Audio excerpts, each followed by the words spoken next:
Ahoj, vítejte u nového dílu Hovoru ze země. Doporučujeme vám nedívat se na toto povídání. Takže pak, když jste dojeli sem, takže pak, když jste došli i sem, můžete to a nechcete se dál dívat, tak to můžete vypnout. Ano, jestli jíte, tak prosím vás určitě se nekoukejte dál, protože toto povídání a neděláme si legraci, opravdu je to ošklivé, je to hnusné, je to asi nejodpornější video, které jsme kdy v historii Hovoru ze země vydali ven. Ano. Takže vy, co nás kritizujete poslední dobu za to, že dáváme negativní témata ven, tak toto je to nejvíc negativní, nejhroznější video, ale paradoxně i to, co nás úplně nejvíc každodenně ovlivňuje. Takže je to na vás, jestli se podíváte. Jestli vůbec neznáte Epstein kauzu, tak opravdu si dáte červenou pilulku a zavede vás to do hlubin, do kterých možná jste se nechtěli nikdy dostat, ale bohužel toto, co bude následovat, to povídání Dominika, má to všechno odzdrojované, jsou to prostě dokumenty a jich jenom taková špička ledovce, které byly vydány Ministerstvo spravedlnosti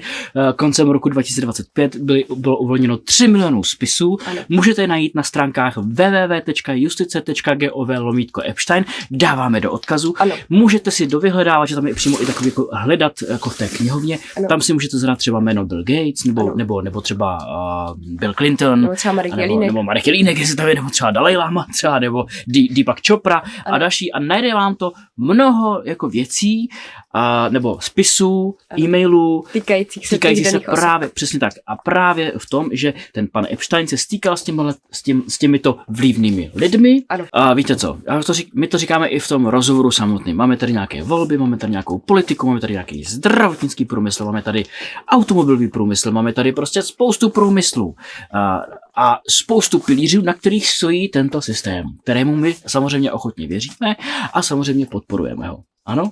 A tento systém stojí na těchto lidech, které my podporujeme, my volíme a dáváme jim naše peníze a těto lidé nás za to uvidíte ve videu. Přesně tak. Tak a myslím si, že je rozhodně na místě, abychom pochopili, co tito lidé, jestli jsou to samozřejmě lidé, tak lidé, co jsou vlastně jako zač. Protože já si myslím, že je dobrý si říct, že ano, máme tady morální autority, máme tady autority tohoto systému a pak, když zjistíme, co vlastně všechno dělají na tom ostrově, jak vlastně o nás smýšlí, jak vlastně přemýšlí, prostě úplně všechno, tak samozřejmě člověku z toho není úplně dobře. A tím pádem je to i osvobozující. Já si myslím, že by to mělo být i osvobozující na druhou stranu, ano. Protože si člověk pak uvědomí, aha, tak já tady věřím někomu, něčemu a ve výsledku ten člověk potom dělá úplně něco jiného a chová se taky úplně jinak. Jo? Ano, tato kauza sahá opravdu hluboko, jak už jsem zmínila, odkryli nám fakt jenom takovou úplnou špičičku, takže si můžeme představit, co všechno jako se jinak děje a v čem to vlastně žijeme. Není to hezké pro slabé povahy, jako jsem třeba já, která jsem onemocnila a s Maximiliánem už se z toho pár dní nemůžeme dostat, tak je to na konci ale osvobozující, jak říkal Marek, takže... Ale jsem v tom flow, protože lépe nad věcí, tak... Jsem nad věcí, protože tak samozřejmě... Jako v čem to je teda dobrý, řekni. Je to dobrý, že prostě, chápeš, dám příklad, jednoduchý příklad. My teďka tady řešíme, já nevím, motoristé k sobě a Petra Pavla a spoustu dalších jiných jako takových jako navazujících se událostí. A pak když jako pochopíš, jak se ty věci mají a vlastně je to i v těch vlastně e-mailových komunikacích, ten Jeffrey Epstein s různýma vlivnýma politikama, kteří za ním prostě jezdili, tak jako pochopíš, že vlastně to je celý vlastně furt jedno a to samý do kolečka. Je to jedno tělo, které si dělá naprosto co chce, jak chce a je mu úplně jedno, co my tady děláme, jak smýšlíme a tak. A pozitivní to má být v tom, že díky tomu, že si uvědomíme vlastně, na kterých lidech stojí tento systém, tak když si uvědomíme, co to je vlastně zač, tak by tento systém bychom to mohli i opustit, nedej bože, nebo díky bohu, vytvořit nový systém, který může být bez tady těch lidí. A to si myslím, že samozřejmě bude tématem dalších několika let. Protože si myslím, že tady tím to samozřejmě jako nekončí a ani to nezačíná, protože tady jsme měli covid, měli jsme tady prostě 11. září a spoustu dalších takových divných věcí a tohle to opravdu, jak říkala Dominika, je špička ledovce a díky tomu, že vlastně se toto děje, i když víme, že systém to samozřejmě vypustil jenom z toho důvodu, aby jsme se o tom zajímali, protože pak přijdou jiná opatření, v čem to jsme se o tom bavili v předchozím videu, vlastně předchozím rozhovoru s Pavlem Kamasem, tak samozřejmě, když vzniká nějaký tlak, vzniká i protitlak. A já si prostě myslím, že díky tomu se zase mohou probudit další lidé, nebo může jim to dát třeba nějakou, může jim to dát střípek do té jejich skládanky, jo, a najednou si můžou říct, tak to je přesně ono, co to, takže takhle to je. A vlastně mohou potom díky tomu se inspirovat a mohou vytvářet úplně jiné věci. Ano. A vlastně o tom to celé je. To je naše naděje. To je právě ta naše naděje, že díky tomu, že si uvědomíme, co to je za lidi a co všechno dělají, tak my to můžeme opustit. My tomu nemusíme vůbec věřit, nemusíme to podporovat, nemusíme to dál jako řešit a můžeme si teďka hnedka vytvářet nový svět. Pojďme se podívat na toto povídání, berte to opravdu velmi s otevřenou myslí, dáváme do odkazu tohoto videa, dáváme další jiný YouTubeové kanály, kde si můžete naklikat a podívat se i jako vlastně to, o čem mluví Dominik, tak o tom mluví spousta dalších jiných YouTuberů. Takže dáváme do odkazu další podobná videa, abyste viděli, že to není jenom Dominik, ale že to jsou i další lidi. Dáváme do odkazu i přímo Ministerstvo spravedlnosti amerických států, který uvolnilo schválně tady tyhle ty spisy, aby jsme si měli o čem povídat, aby jsme měli možnost nahlédnout do toho, jaký to jsou lidi a co to je za zvěrstva.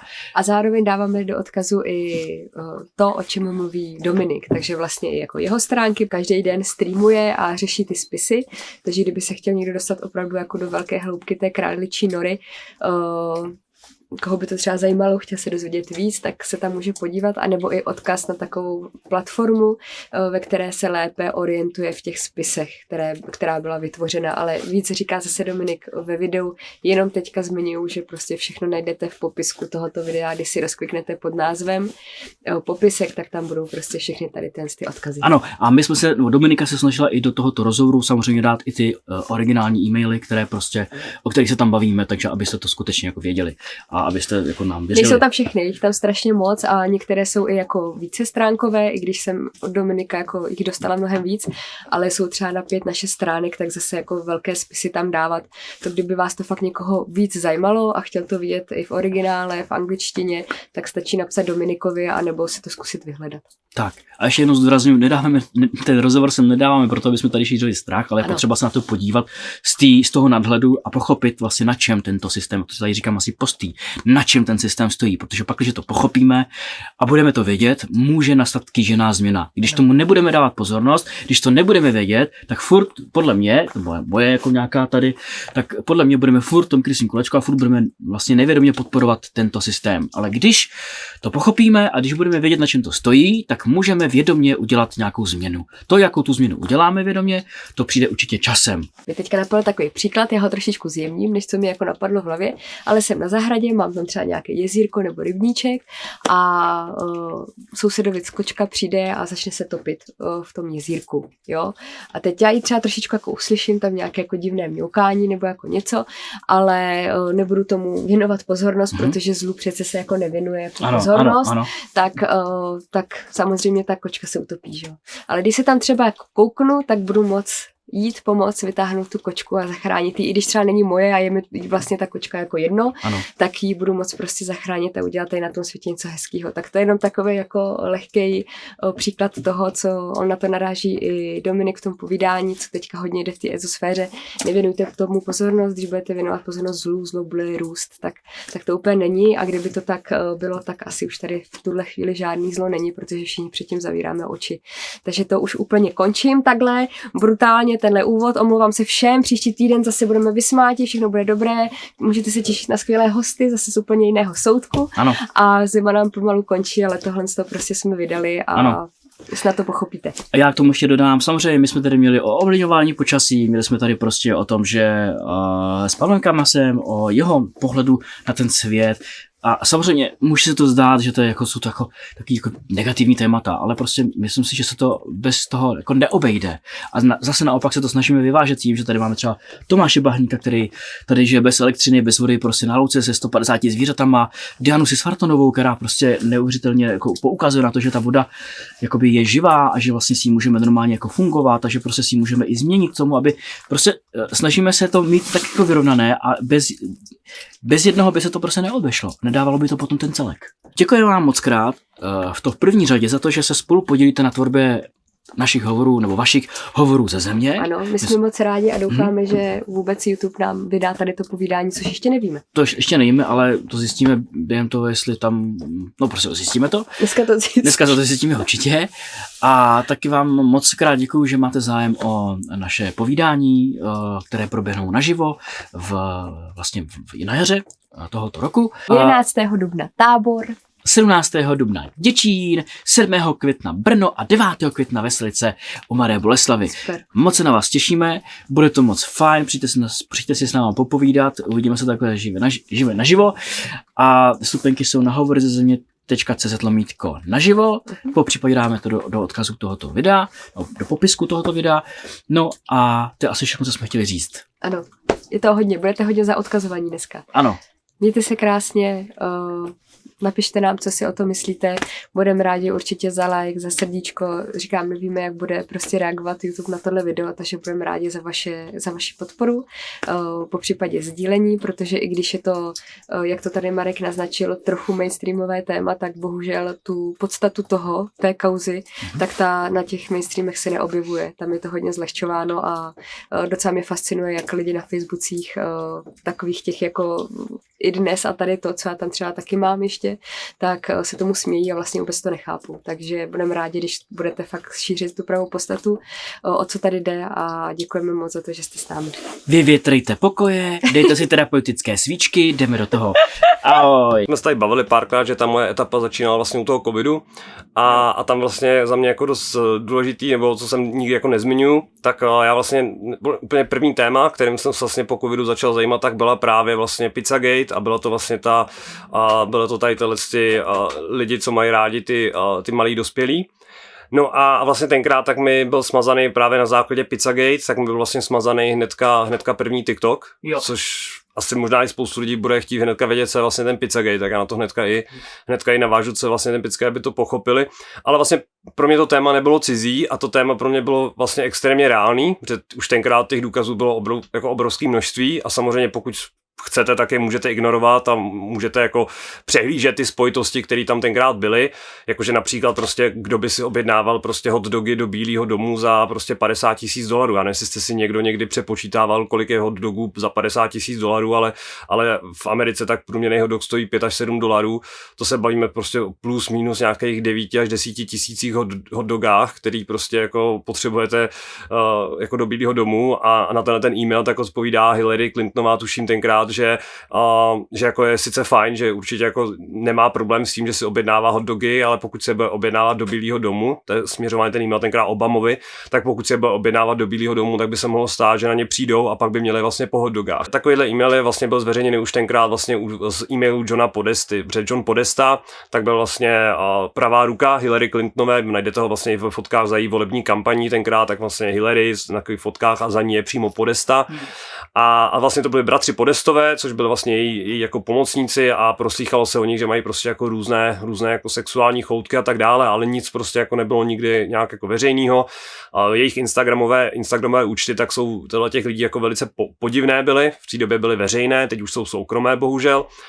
No a v podstatě už tenkrát tak tam bylo za mě jako obrovský množství spojitostí, ale vlastně celá ta kauza tak byla označena jako velice nebezpečná konspirace. Teď vlastně vysvětlím, co byl teda ten Pizzagate. To byla v podstatě jako bující konspirace, kterou silně propagoval bohužel QAnon, což byl právě, a to je za mě jakoby přesně prošlo spolu jako souvisí s tolika věcma a jak je to jako složitý téma, protože tady si třeba uvědomit, že ty hnutí třeba QAnon nebo bílý klobouky, tak oni jako neznamená, že všechno, co říkají, jako nemůže být pravda, ale naopak právě, když oni tu informaci přinesou oni, tak to je vlastně snižuje to jakoby kvalitu té informace a lidé si řeknou, ale počkej, to jsou ty blázni, kteří prostě tvrdí, že Hillary je ovládaná ještěrkama a že všichni lidi jsou Guantanamo zavření a tak dále. A tady ty stejný blázni najednou vyprávějí o tom, že Hillary Clintonová a prostě tady ty elity tak jezdí prostě do nějakého Comet Ping Pong Pizza, kde prostě v podzemí tak jedí a znásilňují prostě malí děti, že jo. A teďka tohle když člověk slyší a že jsou to prostě nějaký ještěrky, tak si řekne, ty lidi jsou úplný blázni, že jo. A vlastně to hodí hnedka do koše a to byl ten účel dle mého, proč jsou konspirací hodně jako operoval QAnon a vlastně i spoustu tenkrát rádoby skeptiků, což je hrozně zajímavý. K tomu jsem se dostal třeba teďka teprve před 3 dníma, tak jeden z těch skeptiků, bohužel si nespomenu přesně na jeho jméno, ale to je jako irelevantní. Berme to, že to je prostě jeden skeptiků, když tak to pak půjde dohledat. A tenhle ten skeptik, tak v podstatě byl jeden jako z prvních, který vytvořil velký článek, že vlastně Pizzagate je nesmysl, že to je jakoby totálně na hlavu, že jsou ty lidi úplný blázni. No a tenhle ten člověk tak je pedofil. Teď se na to přišlo z těch e-mailů. Takže člověk, který debunkoval vlastně Pizzagate a psal veřejný článek, jak je to strašně jako hloupý a jak vlastně ty lidi se jako nechali zmást tady touto propagandou, tak vlastně sám má rád malý dospělý. A ještě ke všemu tak je hrozně vtipný, že jeden z těch lidí, to nebyl přímo on, ale zase trošku jako jiný, tak byl i u Joe Rogana, vlastně, což je obrovský jako podcast zahraniční a právě se tam bavili o tom Pizzagate, že? A Joe Rogan je jako trošku jako konspiračně založený a bylo vidět, jak pro tohoto člověka, který tam obhajoval, teda, že to Pizzagate je fakt jenom zlá konspirace, jak to pro něj bylo strašně důležitý a jak byl emocionální, jak u toho úplně jako skoro pištěl, že to je prostě konspirace, že to je dávno vyvrácený, jak jsme všichni hloupí, jak tomu jako můžeme věřit. No a to je vlastně to, co oni udělali. Oni už vlastně tenkrát v tom ta Pizzagate je tuším 2014, 13, něco takového, nejsem si úplně jistý. To datum přesně, kdy se to poprvé dostalo ven.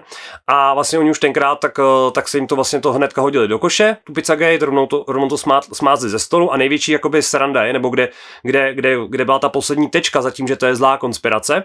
Tak co oni ještě udělali, a to si jde všechno dohledat a ta práce už zatím je obrovská, tak vlastně to gro té konspirace Pizzagate, tak bylo, že lidé, v podstatě, že se elita, že se smetánka, tak se schází prostě v takovémhle jakoby podniku a že tam nahoře je normálně pizzerie, ale dole v podzemí tak je v podstatě taková jako obrovský, jako až řeknu jako nějaký sexuální sídlo, kde prostě jako můžete prostě s těma dětma dělat cokoliv a byly tam třeba i fotky a to si zase jako ty fotky jsou skuteční, byla třeba na Instagramu byla fotka z toho Comet Ping Pong Pizza, kde je malá holčička a má prostě izolepama jakoby přilepený vlastně ruce ke stolu a je vyfocená jako takhle zepředu prostě a je podle fotky té holce může být třeba 6-7 let jako maximálně, možná 8, jakože je fakt extrémně mladá. No a tyhle ty fotky tak byly normálně veřejně, no a právě v podstatě nějaký jakoby v tom bodu, kdy ta konspirace v úvozovkách, tak byla nejvíc vlastně propíraná vlastně na té alternativní scéně, že se o to lidé zajímali, tak jeden den přes den, tak najednou se objevilo ve zprávách, že nějaký pán, nějaký jako konspirátor, tenkrát to označili, takže vlastně si přečetl všechny ty příspěvky, že teda prostě Hillary Clintonová a všichni takhle tyhle ty elity, takže tam prostě jako ubližujou těm malým dětem prostě a že je tam jedí a všechny ty věci. No a rozhodl se, že si vezme vlastně moc do vlastních rukou, nevím proč touhletou cestou a nevím proč přes den, kdy ta pizzeria jako tam v podstatě jako nefungovala, dokonce byl snad den, kdy bylo zavřeno. A vzal si útočnou pušku AR-15 a šel vlastně, že tam jede vystřílet teda ty parchanty. No a největší sranda byla, že on zůstal hnedka před prvníma dveřma, takže zůstal hnedka jako při vchodových dveří do té Comet Ping Pong Pizza. Napadlo ho, že vystřílí celý zásobník do těch dveří z nějakého důvodu, že to asi takhle zastaví ty jako zlý pedofily.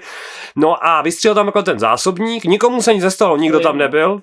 Pohodička, položil tam tu zbraň a šel se vzdát. A během toho, co se takhle jako vzdával, tak křičel, ale já jsem si fakt myslel, že to je pravda, já jsem si fakt myslel, že tam jako jedí ty děti, já jsem nechtěl nikomu blížit, ale já chtěl zachránit ty děti, to bylo opravdu skutečný, všichni to psali na tom internetu, já tomu věřil. Takže vlastně jakoby vytvořil takovýho toho, jakože vlastně udělal trošku ze sebe i oběť, že vlastně jakoby on nalítl nám těm zlým konspirátorům, který sdílíme tyhle ty vlastně jako nepotvrzený informace a tím vlastně konečně ukázal, že mainstream mohli začít sdílet, ale podívejte se, jak oni jsou ty lidi vlastně strašně jako nebezpeční. Se podívejte, když on vzal útočnou pušku, teď si představte, že by tam byly fakt ty děti na té pizze s tou rodinou a tady ten člověk by postřelil kvůli tomu, že vy sdílíte, že tam Hillary Clintonová prostě jako přes noc jí malí děti. Tak se podívejte, jak se strašně nebezpečný, jak se nezodpovědný.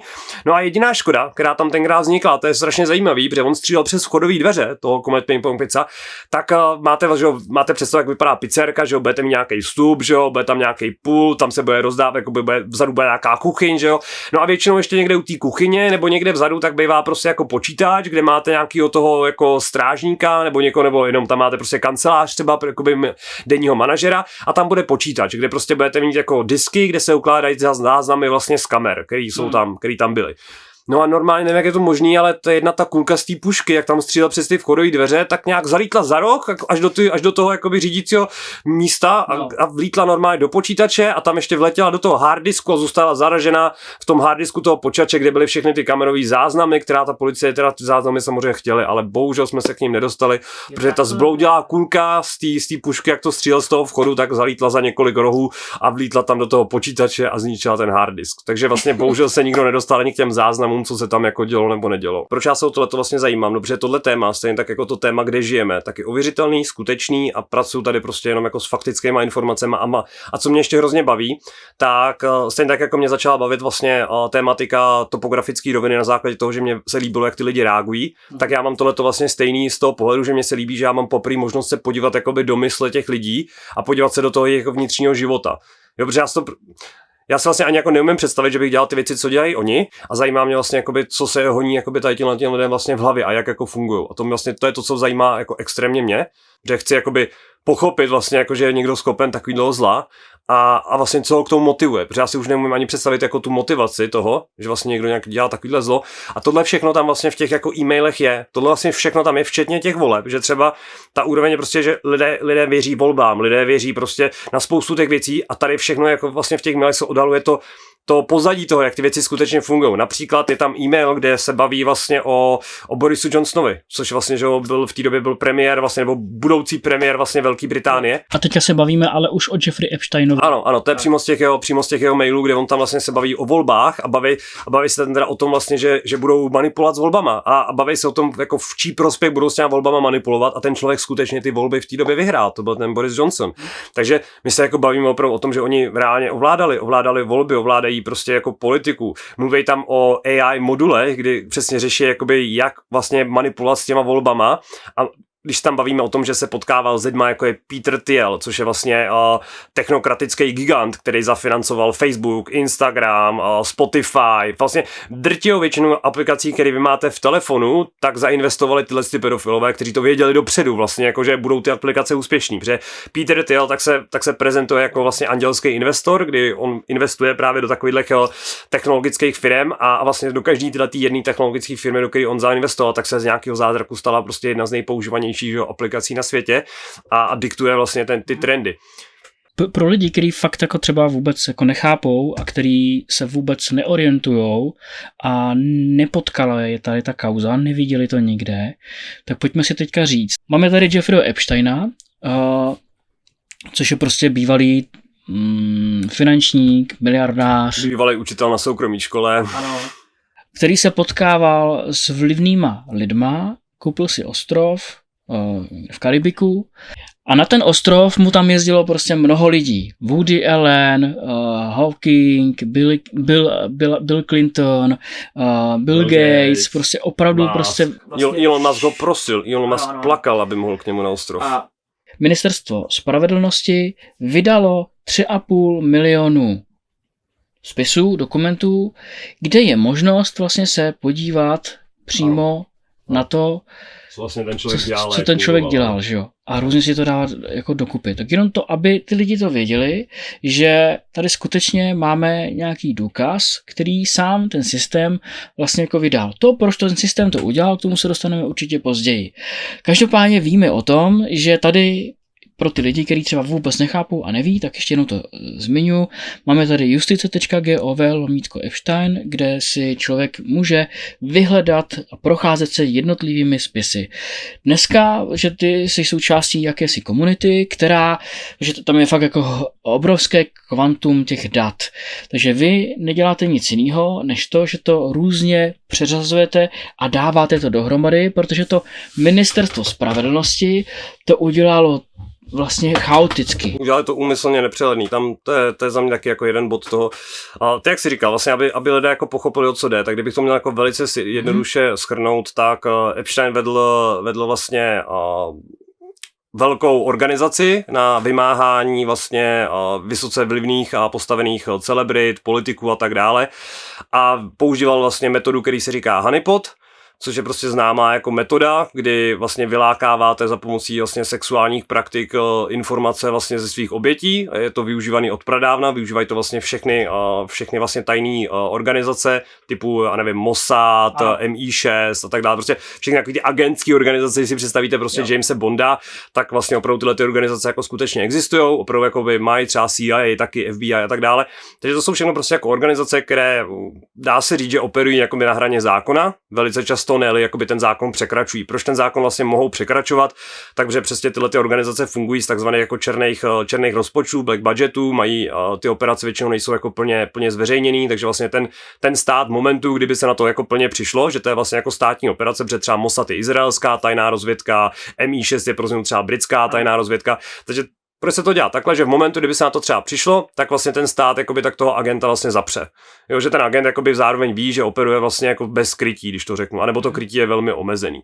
No a tohle to byl přesně vlastně Jeffrey Epstein, s tím, že tohle, co říkám já, je samozřejmě jako silný tvrzení, že to byl agent Mossadu a zase, jak jsme k tomu přišli, přesně jak ty jsi zmiňoval, tak DOJ, což je Department of Justice, to je ministerstvo spravedlnosti, tak zveřejnilo teďka 33 milionů složek, s tím, že těch 33 milionů složek taky ale po cenzuře FBI, to je důležitý první, takže první ty složky byly redigované FBI, takže v momentu, kdy Epsteina zatkli v tom roce 2019, tak byly ty složky, začala ty složky od té doby, to se bavíme o tom, že bavíme se o 7letý teďka jakoby období v podstatě téměř, kdy ty složky prvně redigovalo FBI a pak je redigovalo ještě teprve ministerstvo spravedlnosti. Takže ty složky, ke kterým se dostaneme my, to je zlomek. To je opravdu jakože zlomek. A proč vím takovou jistotou, že to je zlomek? Tak právě protože vedl takhle obrovskou operaci, kterou vedl třeba 20 až 30 let minimálně, co o tom jako víme zhruba, takhle ta operace byla vedena takhle dlouho a jeho vlastně, nebo jak ta operace fungovala, bylo opravdu to, že oni nahrávali vlastně na tom ostrově každou jednu místnost. A nejenom na ostrově, on měl vilu v Palm Beach, měl v Mexiku, měl obrovský ranch Zorro. A to jsou prostě všechno jakoby nemovitosti, které pravidelně mějí nahrávanou každou jednu místnost. Dokonce ty záznamy chvilku a to je zase další věc, jak jsme se bavili, proč to ministerstvo spravedlnosti to zveřejnilo takhle složitě ty složky a proč tady musí vznikat skupiny, jako jsme my.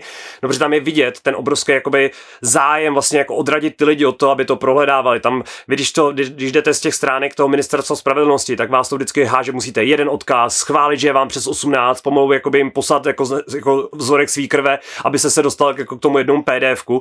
A vy třeba zjistíte, že tam to PDFko není ani na něm ten obraz, že vlastně to vypadá, že tam něco je a není. A vy třeba my jsme museli zajít tak daleko, že jsme zjistili, že to ministerstvo spravedlnosti, že některé koncovky, co jsou .pdf, co jsou jako textové dokumenty, tak nejsou textové dokumenty, jsou to videa, ale oni tam vložili jako textový dokument, nikomu k tomu nenapsali nic, ty i když to budeš vyhledávat jako video, tak ti to nenajde, ale když vezmeš ten dokument, tak jak je prostě, já nevím, .pdf, změníš koncovku na .mp4 a vložíš to natvrdo do vyhledávače mimo to ministerstvo spravedlnosti, tak si ti najednou vyjede, že tam je to video. A třeba jaký videa takhle to ministerstvo spravedlnosti schovalo?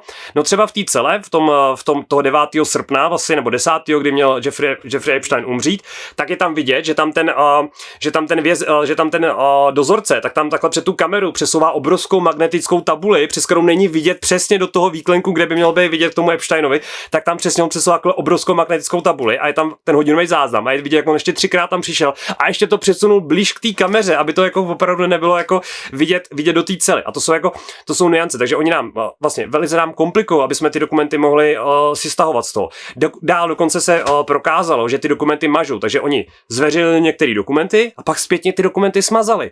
Jak to víme? No například Leslie Wexner, tak byl zveřejněn prvně, to je vlastně multimiliardář, který se velice často bavil s Epsteinem a měl s tím jako propojení a tenhle ten člověk, tak oni ho zveřejnili jako spolupachatele, pak ale to DOJ ho smazalo a pak oni pozvali vlastně ty republikány a ty demokraty, vlastně ty kongresmeny, aby se šli podívat na ty neredigované spisy. Zjistili, že neredigovaný znamená, že jim odtajnili zhruba o 20% víc než jakoby veřejnosti, ale furt 80% nechali jako začerněných.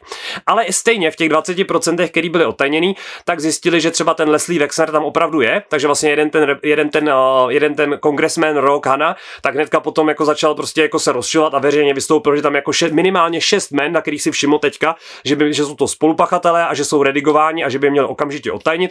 Takže to ministerstvo spravedlnosti potom, co toho Leslie Wexnera vypustili, pak ho zase stáhli, my jsme to samozřejmě všechno chtěli skopírovat, pak ho zase museli vrátit, že teda jakoby to nakonec není spolupachatel. Takže ty jsou tam jako jasný znaky toho, že to ministerstvo spravedlnosti, já mu říkám teda ministerstvo nespravedlnosti, tak hájí ty pachatele, že opravdu jakoby reálně prostě hájí spoluviníky, hájí lidi, protože samozřejmě dá se použít argument, že ne každý, kdo je zmíněný v těch spisech jako Epsteinových, tak je sexuální deviant. Já s tím samozřejmě souhlasím, ale někdo, kdo například pošle Epsteinovi e-mail, kde je napsáno strašně se mi líbilo tvoje mučící video, tak to je jakoby někdo, kdo si nemyslím, že mu posílá zrovna jakoby, jako video, kde si hrajou pejsci a kočičky, a myslím si, že to je někdo, kdo by 100% jako neměl být redigovaný, pokud píše moc se mi líbilo tvoje mučící video.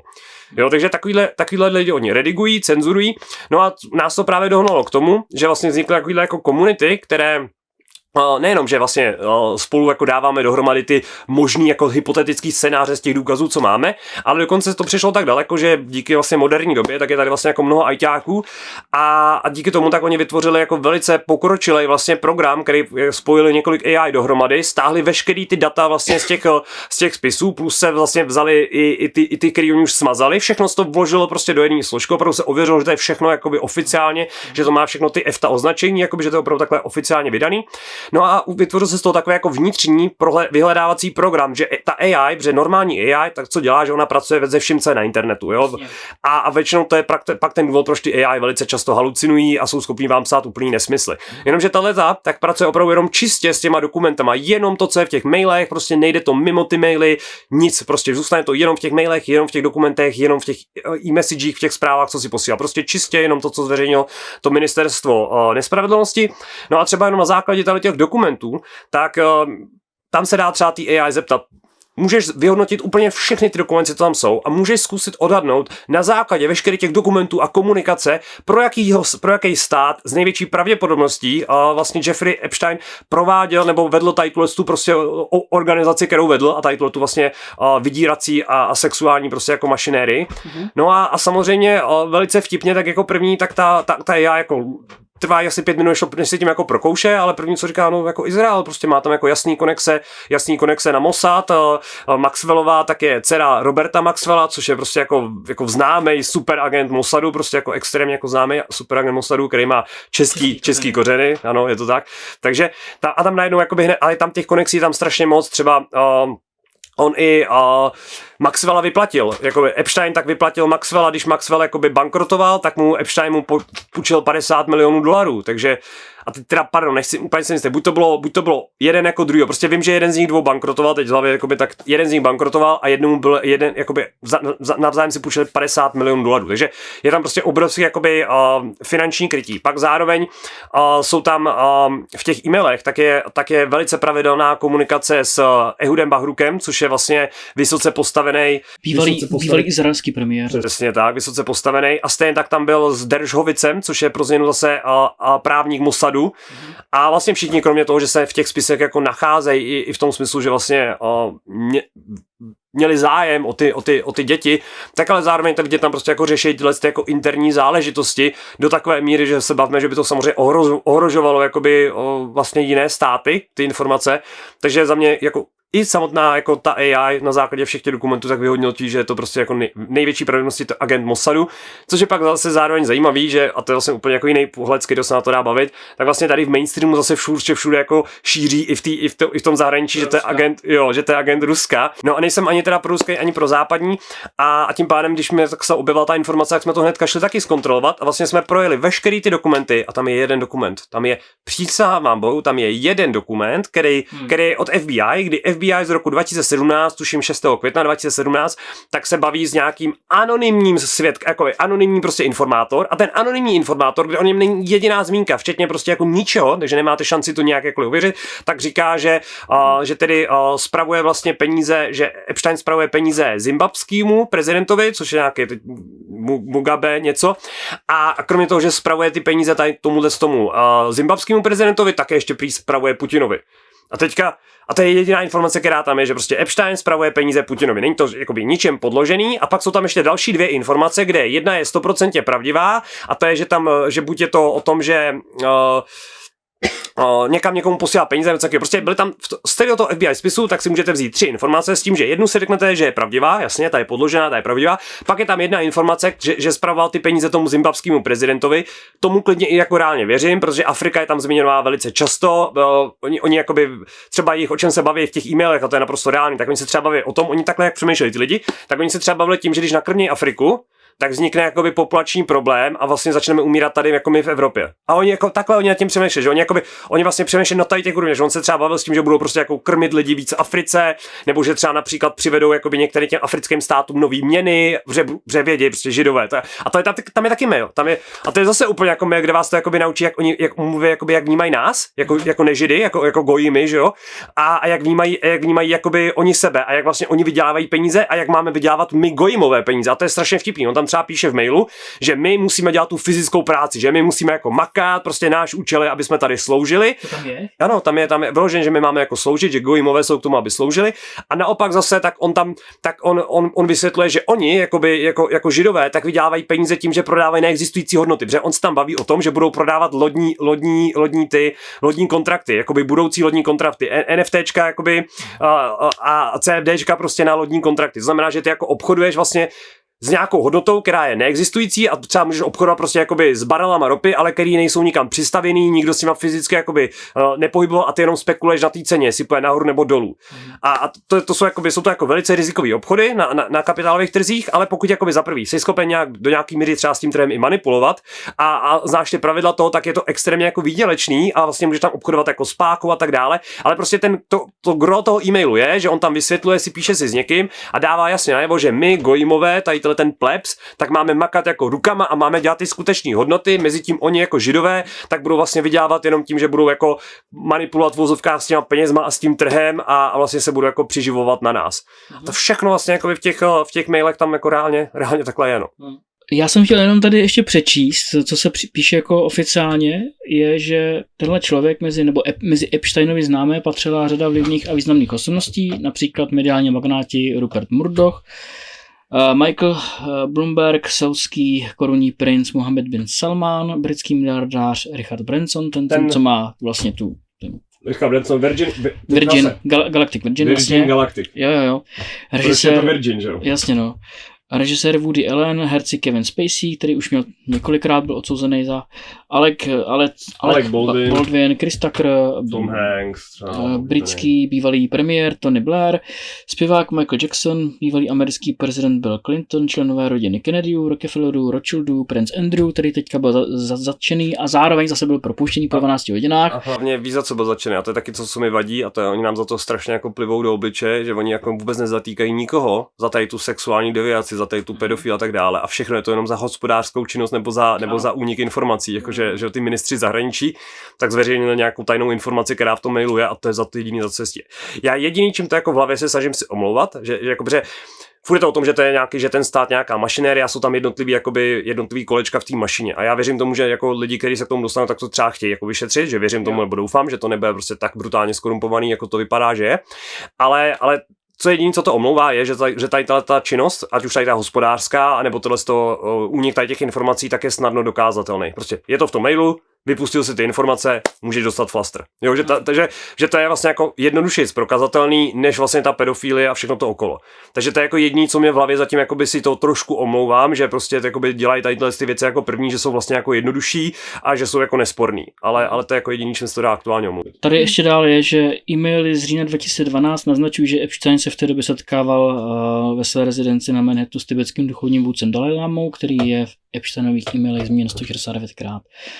V lednu 2026 odhalili nové dokumenty rozsáhlou korespondenci a osobní setkání norské korunní princezny Mette Marit s Epsteinem v letech 2011 až 2014. Princezna strávila v lednu 2013 4 dny v Epsteinově sídle v Palm Beach na Floridě. Dokumenty obsahují také e-mail, v němž Mette Marit diskutovala s Epsteinem o fotkách nahých žen v souvislosti s jejím tehdy 15letým synem Mariusem. No je tam hodně jmen. Je toho fakt jako mrak. Tam třeba jako ty jména, který jsi zmiňoval, tak já už takhle z hlavy, tak už jako mám, jak to mám nastudovaný, tak třeba ten sultán, ten bin Sulajem, tak ten teďka před 6 dníma tak rezignoval ve své expediční firmě DP World. A proč rezignoval? Tak koloval na internetu e-mail, kde bylo právě napsáno, že miluju vlastně to tvoje mučící video, a chvilku se spekulovalo, i já jsem o tom spekuloval, že to je vlastně, že ten e-mail poslal Bibi Netanyahu, protože vlastně se zjistilo, že tam je v tom e-mailu tak ta korespondence pokračuje, že je v Číně a je to tuším z 23. 24.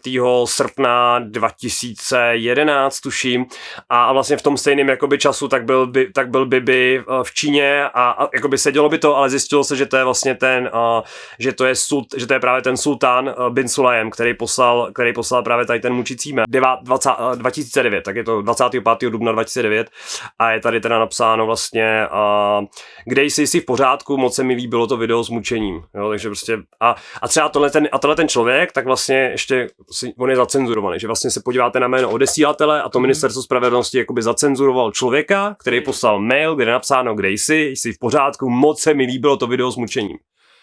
A teď pokud jako, a celý ten argument z toho, že oni cenzurují ty dokumenty, že to redigují, tak je, že chrání ty oběti. Ano. Oni zveřejnili jména těch obětí. Oni dokonce jakoby to, co jediný vlastně je účel toho redigování, tak ty oběti se sami museli jakoby si stěžovat, to jsou zveřejněný, takže ty jména těch obětí jsou veřejně.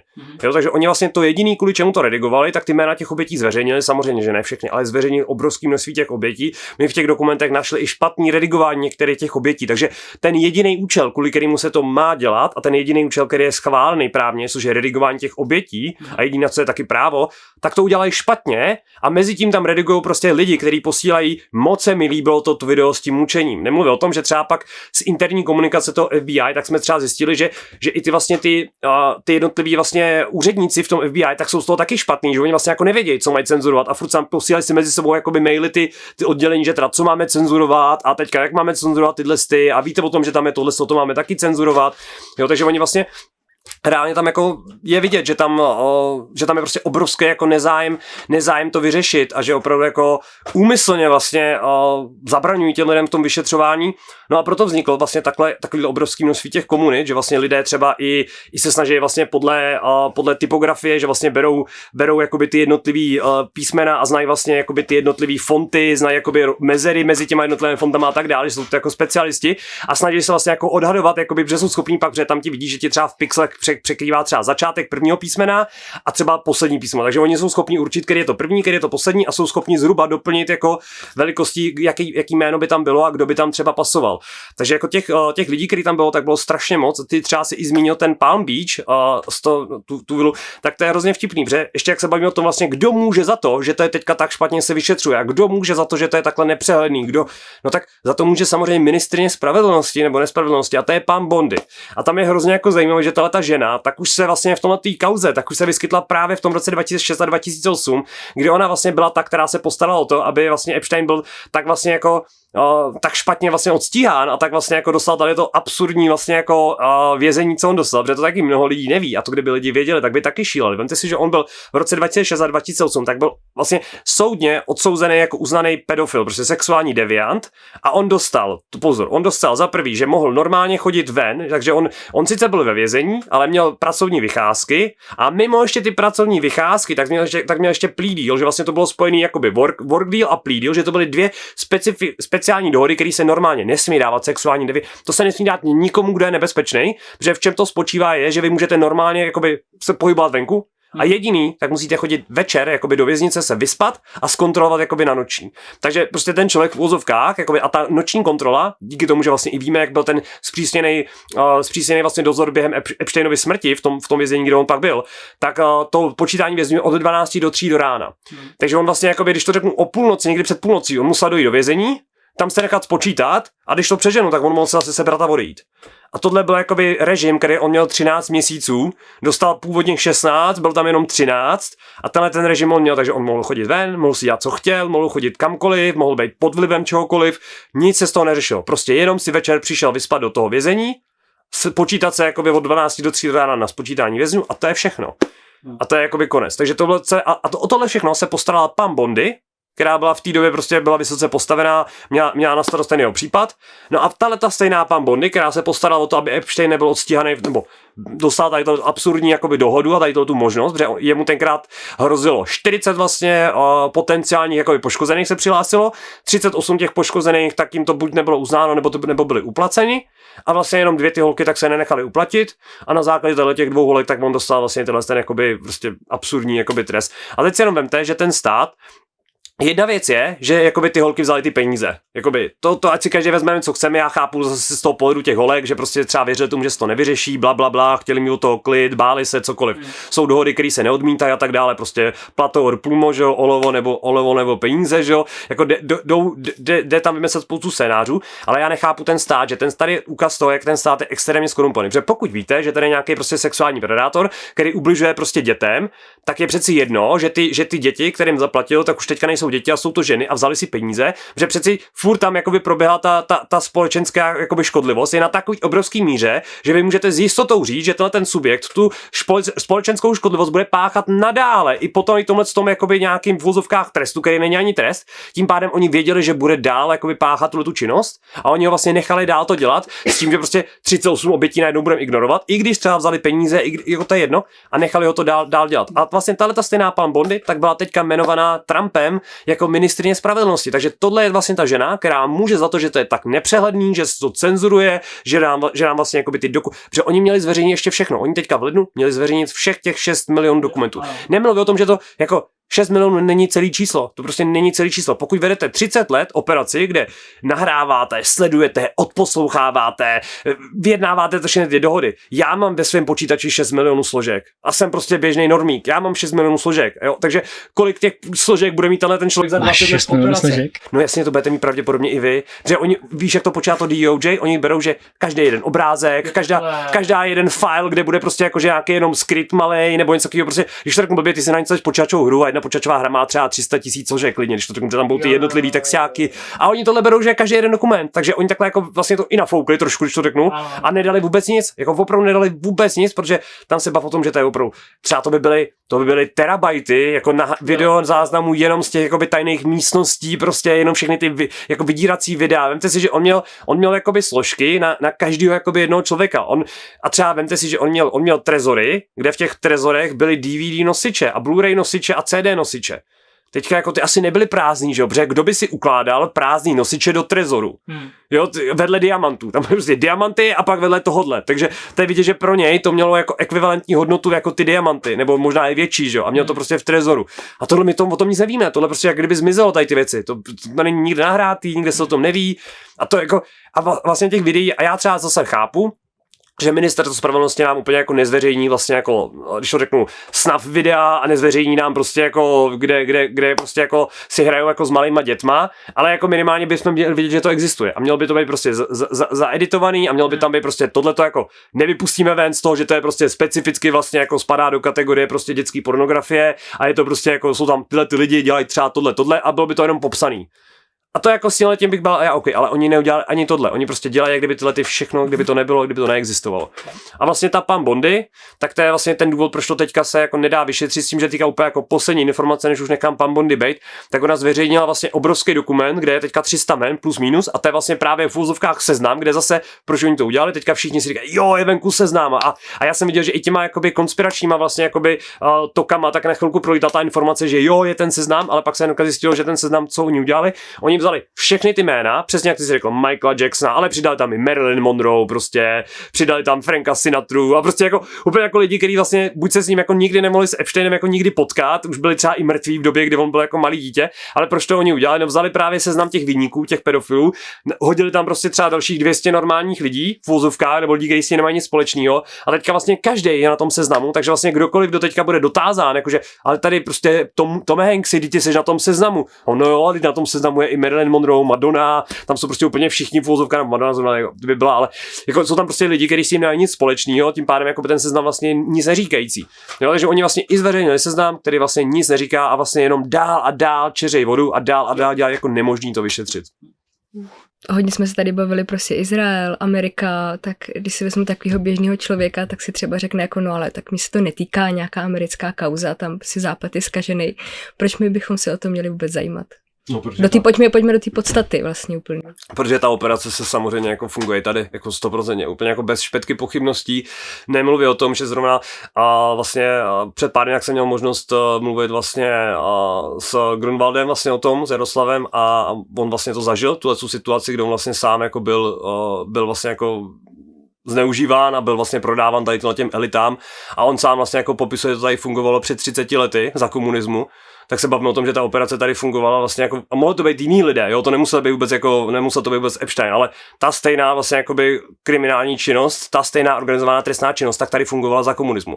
A za komunismu už fungovala vlastně na té úrovni, že to bylo v podstatě jako pub crawl, že prostě turisti se zvednou, skupinka, zaplatí si výlet a jedou prostě jakoby sem do České republiky vlastně jako znásilňovat malí dospělí, jo. A to je vlastně jako, takhle to bylo jako celý už jako designovaný. A to bavíme se o před 30 lety, kdy vlastně jako internet byl v bačkůrkách a tak dále, tak si jenom představte, jak ta operace se od té doby jako musela extrémně jako vyvinout a jak to bude výrazně složitější. Nemluví o tom, že i v těch samotných Epsteinových mailech tak je komunikace, že oni regulárně tam byly Češky, jako třeba Petra Němcová, která vede organizaci s dětma, že jo. A to je jako velice obvyklý, že prostě a to je další, že tyhle pedofilové, tak oni jako velice často tak vlastně pracují v organizacích pro malé děti, že prostě to je jakoby to gro, že oni se za to vlastně jako schovávají a to je zase, už jsem chtěl tý Pam Bondi odejít, jo, ale ta Pam Bondi tak má její jakoby dobrý kamarád je Keith Frankel, který je v těch e-mailech od Epsteina, tak se tam vyskytuje asi 460krát, navštívil jeho ostrov a tenhle ten Keith Frankel tak vede organizaci, která se jmenuje Tikva, kterou vede na Ukrajině, kde zase jakoby expedujou prostě děti z váleční zóny v Ukrajině, tak je voze jako pryč a údajně jim hledají nový rodiny. No tak já věřím, že asi některý možná tu novou rodinu našli, ale věřím, že jich tam bude taky asi spoustu, kteří už tu rodinu jako nikdy nevěděli a naopak to bylo prostě jako ideální, že díky té speciální vojenské operace, tak oni ty lidi tam teď můžou lifrovat a nikdo nic neví a nikdo nic nikdy nezjistí, že jo. Takže to je jako obrovský problém. No. Je to tady v té České republice a na Slovensku, tak dokonce v té době, už jako před těma 30 lety, tak oni tvrdili, že tady je to jako v Thajsku. Že ty lidi, ty pedofilové, kteří sem jezdili, tak tvrdili, že to je v podstatě jako Thajsko pro to. To spousta lidí se nás ptá, vy nechodíte volit a tohleto a nejdete, abyste měli ovlivňovat tady tyhle věci a prostě měli byste jít jako příkladem pro to, jo. Je tady nějaký společenský pilíř, nějaká kultura, nějaký takovýhle věci, že jo, který jsou, a to všechno stojí vlastně na lidech, který vytvářejí ten systém jako takový a na lidech, který právě na umělcích, těch hercích, politicích, víš, jakože když to pak jde člověk k jádru toho pudla, jo, tak vlastně zjistí, že je to tak jako velmi prohnilý, ale že to není prohnilý jenom teď, jako tady, ale je to prohnilý vlastně celou tu dobu. Jo. A já si říkám, jako proč já bych měl chodit volit jako lidi v systému, který je sám o sobě jako skorumpovaný a o kterém vím, že prostě jako neslouží pro to, aby se lidi měli dobře, ale naopak nám bere třeba právě ty děti. A proto já jsem rád, že tady o tom mluvíme, protože já si myslím, že tohle je fakt jako důležitý pro to, abychom si fakt všichni jako uvědomili, jako co vlastně jako podporujeme a jako víš, jako čím jsme krmený. Jo, oni nám prodávají jablčný džus, ale místo jablčného džusu to jsou neuvěřitelný jako to je břečka, jo. No a ty si vlastně tam, že ho říkal, že my jim dáváme tu moc a v podstatě co to je jako za lidi. A to je za mě jako super, tohle to je jako dobře, co je, nad tím se musí jako lidi zamyslet, proč je to vlastně důležité. Těch aspektů, proč je to důležité, je strašně moc. Ale jeden, který si všichni pamatujeme, tak v roce 2019 tak jsme začali se všichni bát, že je tady prostě jako extrémní prostě jako nebezpečný nějaký zabiják neviditelný, který chodí primárně v noci. Jako hlavní příznaky jsou, že nemáte žádný příznaky a jako je to taková jako velice jako nebezpečná vlastně celosvětová pandemie, která údajně začala jako z netopíru a tak dále, to prostě nikdo nevíme. No a tato pandemie tak se tady šířila prostě strašnou jako rychlostí a nikdo nevěděl, co má dělat. První měsíc, 2, tak jsme byli všichni v panice, že jo. No a to je to, co se vlastně oni aplikují na nás, tomu se říká hegeliánský dialekt, tedy vytvoří jako nějaký chaos, vytvoří nějaký obrovský problém, nechají tu společnost, aby se v tom problému jakoby babrala nějakou dobu a pak přijdou s nějakým řešením. No a kteří vlastně byli ty lidi, kteří přišli tenkrát s tím řešením? No jako jeden z hlavních tak byl samozřejmě Bill Gates a Melinda Gatesová z nadace, že jo, Melindy a Billa. No a tato nadace tak spolupracovala s WHO a byly to vlastně, a to je důležité, co lidé nevědí, ale vlastně celá ta pandemie v té době tak se řídila v podstatě podle VHO. VHO vydávalo ty hlavní doporučení a pak podle VHO se vlastně řídili jako víceméně všichni. No a VHO, všichni svěří tomu, že VHO je primárně jakoby státní jakoby podnik, který je financovaný ze státních peněz daňových poplatníků. Není tomu tak. Tohle to jsou zhruba jenom asi 10% těch příjmů, co VHO má, a 90 veškerých procent příjmů, co VHO má, tak jsou jakoby od soukromých dary, prostě dotace od jako neziskových organizací a tak dále. No, že samozřejmě tyhle ty neziskovky, tady ty šmejdů, protože jak vlastně tyhle ty elity perou peníze, no přes umění a přes neziskovky. To je jakoby jejich hlavní zdroj. Proč neziskovky? Protože neziskovky nedaněj. Proč umění? Protože umění si můžou nacenit, jak budou chtít. Když o té budu chtít koupit prostě Pokémoní kartičku za $20 milionů, tak prostě jsem debil, ale můžu si ji koupit za $20 milionů a nikdo mě nezastaví, že jo. Takže přesto se dá vybrat prostě jakoby nejjednodušší cestou peníze. No a samozřejmě tyhle ty neziskovky, tak tady stojí za celým VHO. No a samozřejmě jakoby tak třeba Bill Gates, tak v těch e-mailech se zmiňuje velice často. A my jsme tady znova, jo, prostě v roce 2019-2020, tak oni dávali jako doporučení jakoby a spolupracovali s VHO, jak máme jako celý svět má postupovat. Takže tenhle ten člověk, Bill Gates, tak vlastně se jako staral se o to, jestli my půjdeme ven, nepůjdeme ven a tak dále. Fúzovka, nebo byl ten jeden, z kterých tak to měli vlastně to hlavní slovo, díky tomu, že prostě byl hlavní, nebo je ten, který financuje to VHO, takže VHO je prostě poslouchá. No a tenhle ten stejný člověk, který nám vlastně jako radil, jak teda postupovat přijít, a klidně věřme tomu, že to byla celosvětová nebezpečná pandemie. Tak tenhle ten člověk, který nám teda radil, aby jsme přežili, tak je to ten stejný člověk, který se radí s Epsteinem v mailech o tom, jakoby jak má svoji ženě propašovat prostě léky proti pohlavní nemoci, kterou získal u něj na ostrově jako se sexem prostě s nezletilýma dívkama a dětma. Kdy byli z Ruska ještě ke všemu. Byli z Ruska. Takže tenhle ten stejný člověk, který nám má radit, jak my se budeme jakoby nakládat se svým zdravím, tak po tajnu svojí ženě řeší, jak jí bude vkládat nějaký prášky prostě jako proti pohlavním nemocem.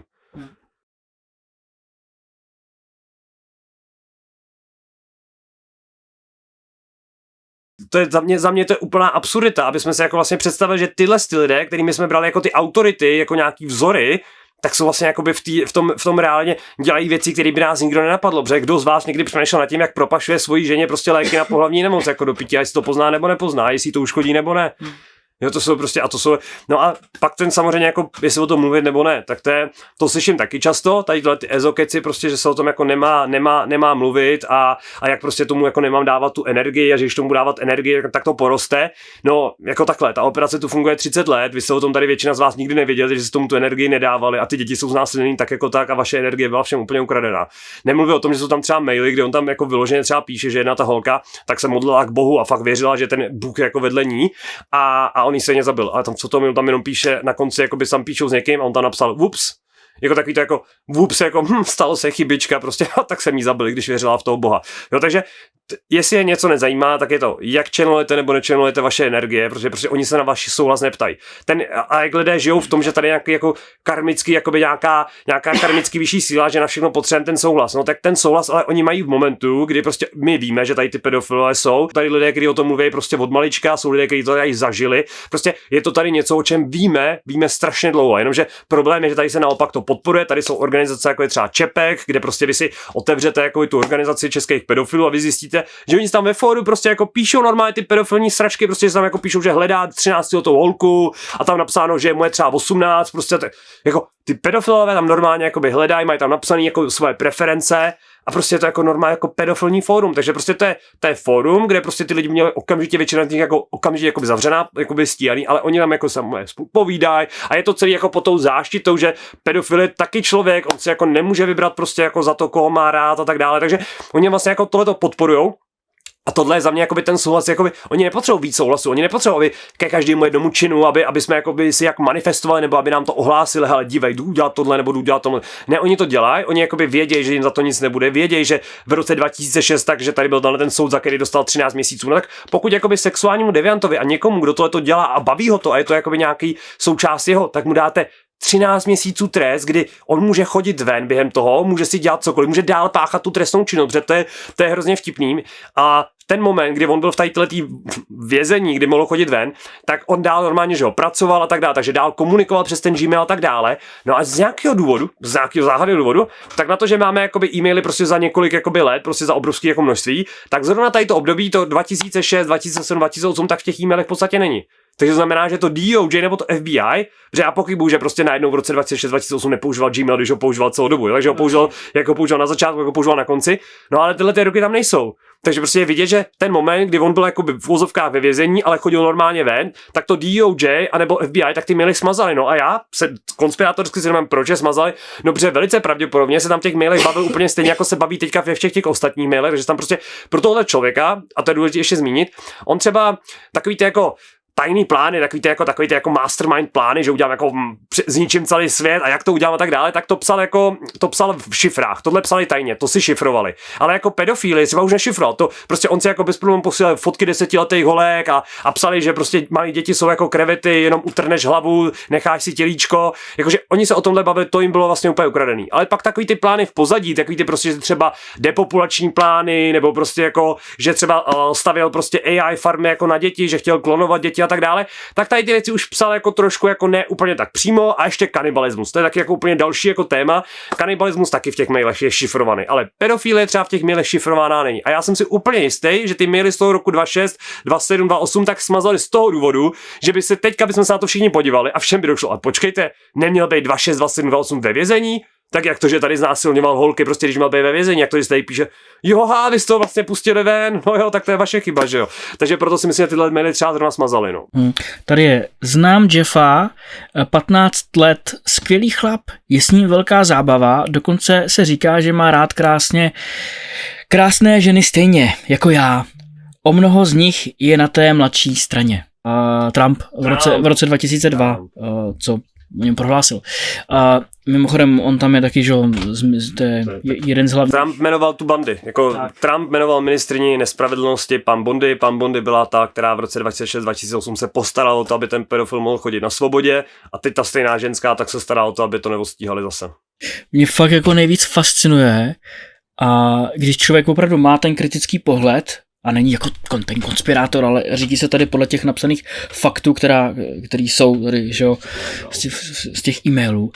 A pak prostě vidíš, jak třeba teďka nedávno Trump pochválil našeho ministra zahraničí, jo, anebo víš, jako, že si vůbec jako neuvědomíme, že my se přikláníme, že spousta lidí se přiklání na jednu stranu, nebo leze do zadku druhé straně, jo, ale vůbec si neuvědomujeme, že vlastně to je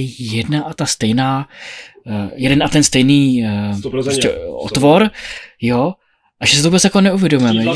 Křídla toho stejného orla, levý a pravý křídlo toho stejného orla. Na 100%, jako, na 100%. A tam je to vidět jako všude, to je vidět, a to je taky, co mi strašně vadí a snažím se to těm lidem upozornit, protože mi tam taky někdo psal, ty Dominiku, ale ty kdyby si ještě jako se víc zajímal o tu politiku, tak ty bys to dělal fakt výborně. A já říkám, ne, já to dělám dobře právě, protože se nezajímám o tu politiku, protože to je to, co oni se z toho snaží dělat. Oni se z toho snaží za každou cenu dělat politický téma. Prostě Hillary tam křičí, že Trump je špatný, Trump křičí, že Hillary je špatná, republikáni křičí, že demokrati jsou špatní, demokrati křičí, že republikáni jsou špatní. Je to úplně stejné jako tady a je to odtržení té pozornosti. Stejně tak jako český média, když si přečtete český mainstream, tak oni vám píše, no a ten Jeffrey Epstein, teď on vlastně jako měl jenom chuť na ty mladé dívky a ty mladé dívky, některý se to vlastně můžou i sami, některý ty mladé dívky a já jako do určitý míry, jakoby, a je to hrozný říct, ale tak já jsem takový tvrdší, takže já věřím, že, nebo do určitý míry souhlasím s tím, že některé ty dívky se to můžou sami. Jo, a proč to říkám? Protože jsou tam dvě úrovně těch obětí. Jedni jsou ty oběti, kteří zažili vlastně takový ten zlatý život, že prostě jeli tou první třídou těma soukromýma tryskáčema na ty dovolený, na ty jachty, prostě měli to drahé oblečení, ty šprky, prostě a tak dále. Všechno tohle to pozlátko a k tomu na konci dne prostě tak se museli prostě s Epsteinem a s jinýma prostě vyspat. Když to neudělali, tak je zásilnili. A jasně, je to jakoby zlý, ale ta holka jakoby věděla, že asi když pojede prostě jakoby s tlustým prostě milionářem jakoby na Zanzibar, tak to asi úplně nebude jakoby jen tak, jako to prostě jako. Takže ta výměna tam byla dopředu jakoby dost jako nějak definovaná víceméně a ty holky jakoby zhruba věděly, do čeho jdou. To samozřejmě, že to pak třeba zvrtlo, pak už to bylo třeba mnohem horší, to samozřejmě to nikdo už nemlouvá, to je špatně. Ale tohle to je to, co prezentuje ten mainstream a proč to dělají? No protože to bere to tu vinu z toho viníka a dává to jakoby a tvoří to novýho jakoby spoluviníka, který se to z části může sám. Je to vlastně to stejné, stejný, jako když máte finanční podvodníky, tak když se ta finanční kriminalita nechce vyšetřit, tak se velice často u těch obětí začíná jakoby zveličovat, že byli hamižní, že třeba se na to můžou sami, že si nepodívali na ty rizika a tak dále. A tohle je vlastně jakoby to stejné. Takže ten mainstream tady tou cestou tak vlastně jakoby snižuje tu škodlivost toho Epsteina a té komunity kolem něj. Zároveň tam jakoby předává tu vinu těm holkám a zároveň tak ale prezentují ten případ vlastně jakoby v jiném světle, než ten případ skutečně probíhal, protože to není jenom o tady těch jakoby holkách, prostě, který měli ten zlatý život a na konci dne někdo znásilnil, ale je to i o tom, že oni reálně prostě brali děti od matek, brali prostě děti z ulic, jako reálně ty holky některý nikdy neviděli už pak denní světlo.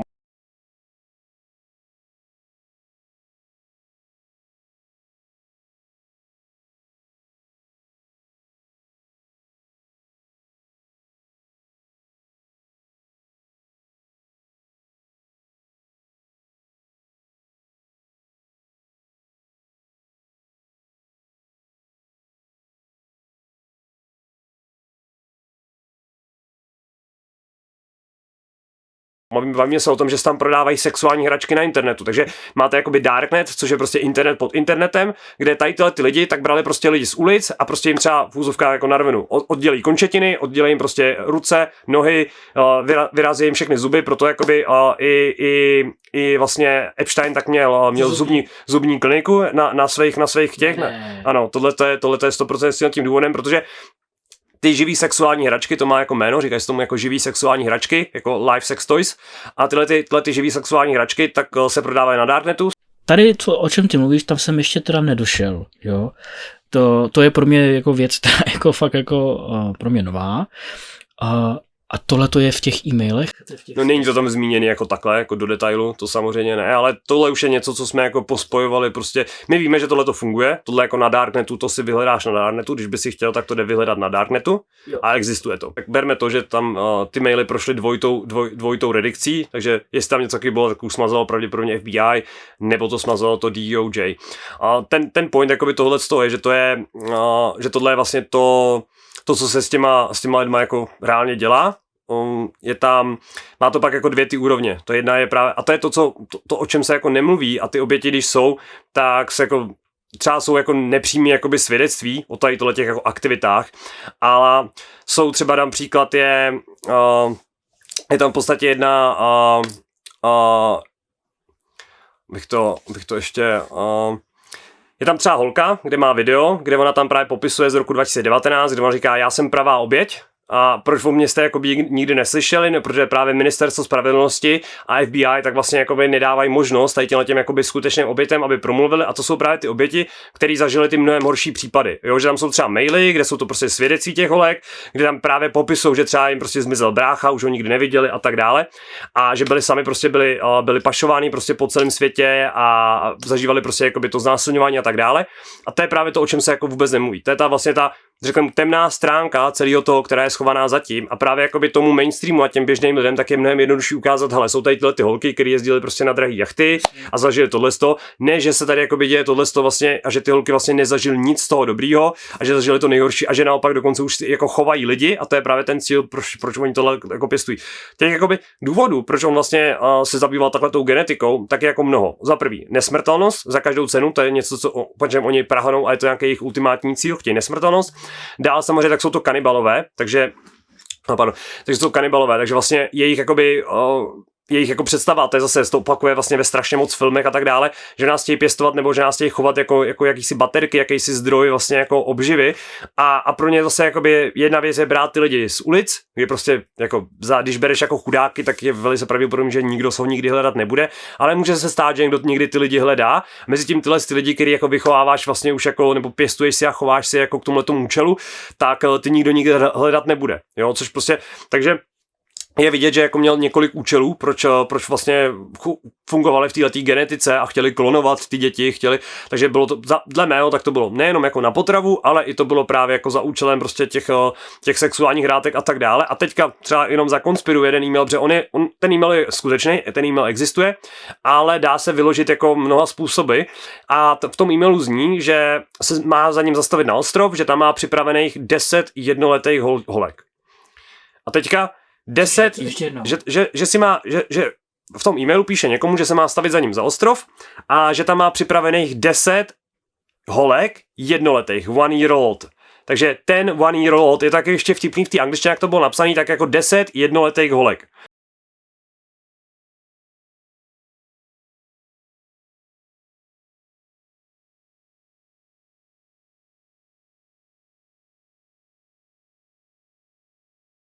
Tenhle ten člověk, tak jak si říkal, že jsi tam potkával se Stephenem Hawkingem a tak dále, tak on si kolem sebe stahoval ty nejlepší a nejchytřejší lidi z celého světa. Jako smrtelně vážně, prostě tam byl Lawrence Krauss, prostě Stephen Hawking, špička na MIT v Boston Dynamics, jako fakt jako elity, jak do AI, tak do genetiky, tak do klonování a tak dále.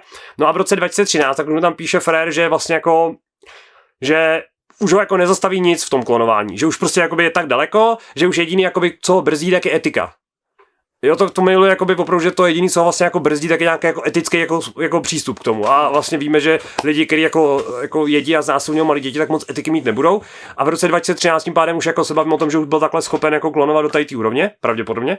Jo, že prostě už jakoby dokázal na této úrovni té genetiky, dokázal i jako upravit to, jak vlastně jako rychle rosteme a tak dále. Že s tím oni vším manipulují, že tohle to uzní a je to, jako samozřejmě nemáme to plně potvrzený, ale ten mail má, takže ten mail buď říká to, že si šli hrát s jednoletýma holčičkama, což je strašný, anebo prostě jakoby furt to říká, ten mail tam takhle zní a jenom jakoby se snažím si vysvětlit, jo. Snažím se jenom jako vysvětlit, co je v pozadí toho mailu, jo, že prostě jak je to vůbec možný a samozřejmě tím, že byl tou genetikou doslova posedlej, byl posedlej nesmrtelností, byl posedlej vlastně změnou toho, jak se ty buňky jakoby stárnou a tak dále, tak si umím představit, že to jakoby je možná možný, protože i nám to ukazovali taky v mnoha filmech nám to ukazovali tyhle ty koncepty toho, takže kdo ví. Máš tam něco? Dominiko, ty celou dobu vlastně mlčíš, ty se vlastně vůbec... Já na to asi nemám moc co říct. My jsme tady dlouho se o tom jako bavili už jako dlouho, připravovali jsme se na ten rozhovor, říkám, já jsem volal i takhle vlastně našim známým kamarádům, jestli vůbec se nemáme pouštět tady do tohoto tématu a vlastně jako všichni, ale jako asi by bylo dobrý to prostě vypustit ven, protože i za cenu toho, že prostě je mi jasný, že se to nebude líbit, komu by se to líbilo, jo. Ale je to prostě strašně silný, je to odporné. Je to velké tabu, no. A pojďme si teda, já se zeptám asi v mé hlavě už po 50.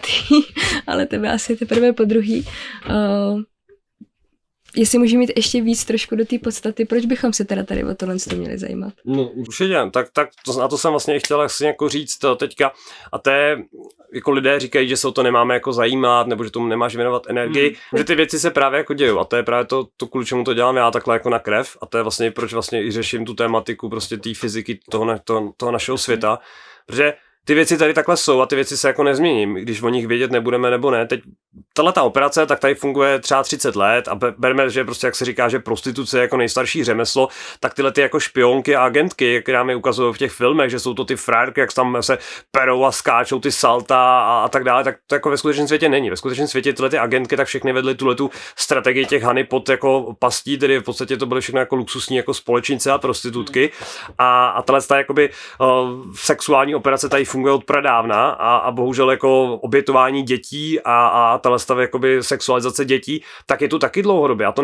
není náhoda, že tyhle ty složky jako se dostaly ven teďka. To v žádném případě není náhoda, protože kdyby se ty složky dostaly a v této míře třeba ven před 50 lety, tak já jsem si skoro jistý, že otcové našich obsů tak už by byli venku se zbraněma a v Americe prostě byla jako občanská válka aktuálně. Jenomže problém je, že oni tohleto věděli, takže taky ta kauza a samozřejmě nebyl by to v té době Epstein, ale by to třeba někdo jiný, tak takováhle kauza, takováhle jakoby perverze, tak se prostě nemohla se tu společnosti vypustit v té době, kdy ta společnost byla nastavená tak, jak byla tenkrát. Jenomže teď, když už jsme permanentně jakoby pod chemií, permanentně jsme otupovaný jakoby vzduchem, vodou, jídlem, televizema, internetem, elektromagnetickým vlněním. Jakoby běžný chlap má v dnešní době jakoby 30letý chlap, tak má testosteronu tolik, co mají jakoby 60letý chlapy jakoby teďka aktuálně. Prostě máme strašně jako nepoměr, jakoby mladí kluci jsou v podstatě jako vykastrovaní a vidíme to na vzrůstech, vidíme to na zájmech, vidíme to na těch emocích, na tom chování. Takže aktuálně jakoby společnost tak je v podstatě jako vykastrovaná, když to řeknu, a oni to vědějí, oni nás takhle kastrují dlouho. Je tady,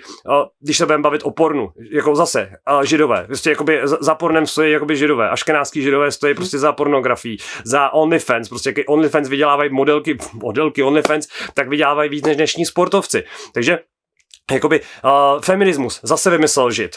Takže my jakoby všechny ty úrovně, jakoby tady tyhle ty izmy, jako rasismus, nacismus a tak dále, jsou všechno židovský jakoby výmysly. Všechny tyhle ty koncepty, jakoby to vymysleli oni a všechno to nás postupně aplikovali, aby jsme v podstatě jakoby ta společnost byla otupělejší a právě v momentu, kdy jsme takhle otupění, tak nám teďka tady postavili před nás tohleto a oni vidí, že se nic neděje. Oni vidí, že tady prostě jakoby, že jsou venku informace, že znásilňují děti, že jsou venku, že prostě jedí, všechno je to jakoby na stole, ale ty lidi už jsou tak zmanipulovaní, že se nechají snadno zaplatit který, že už nikdo nemá ten odpor, nikdo se nerozčiluje, nikdo to jako neřeší, všichni jsou tak jako, že no, tak a všichni jsou v té ezofázi, zase i někteří jsou v té ezofázi, tak se podívejme na druhou stranu, jako nedívejme se na to. A to oni doufají, že se stane, oni doufají, že to nebudeme řešit, oni doufají, že se podíváme na druhou stranu, oni doufají, že si zase zasapneme ten telefon, že se zase začnou dívat na ty rychlé shorty, jakoby na tom TikToku a tak dále. Tohle je jejich sen a my pokud jakoby to splníme a dáme tu hlavu na stranu, za jakýmkoliv účelem dáme tu hlavu na stranu, tak tomu zlu dáváme volné pole působení, protože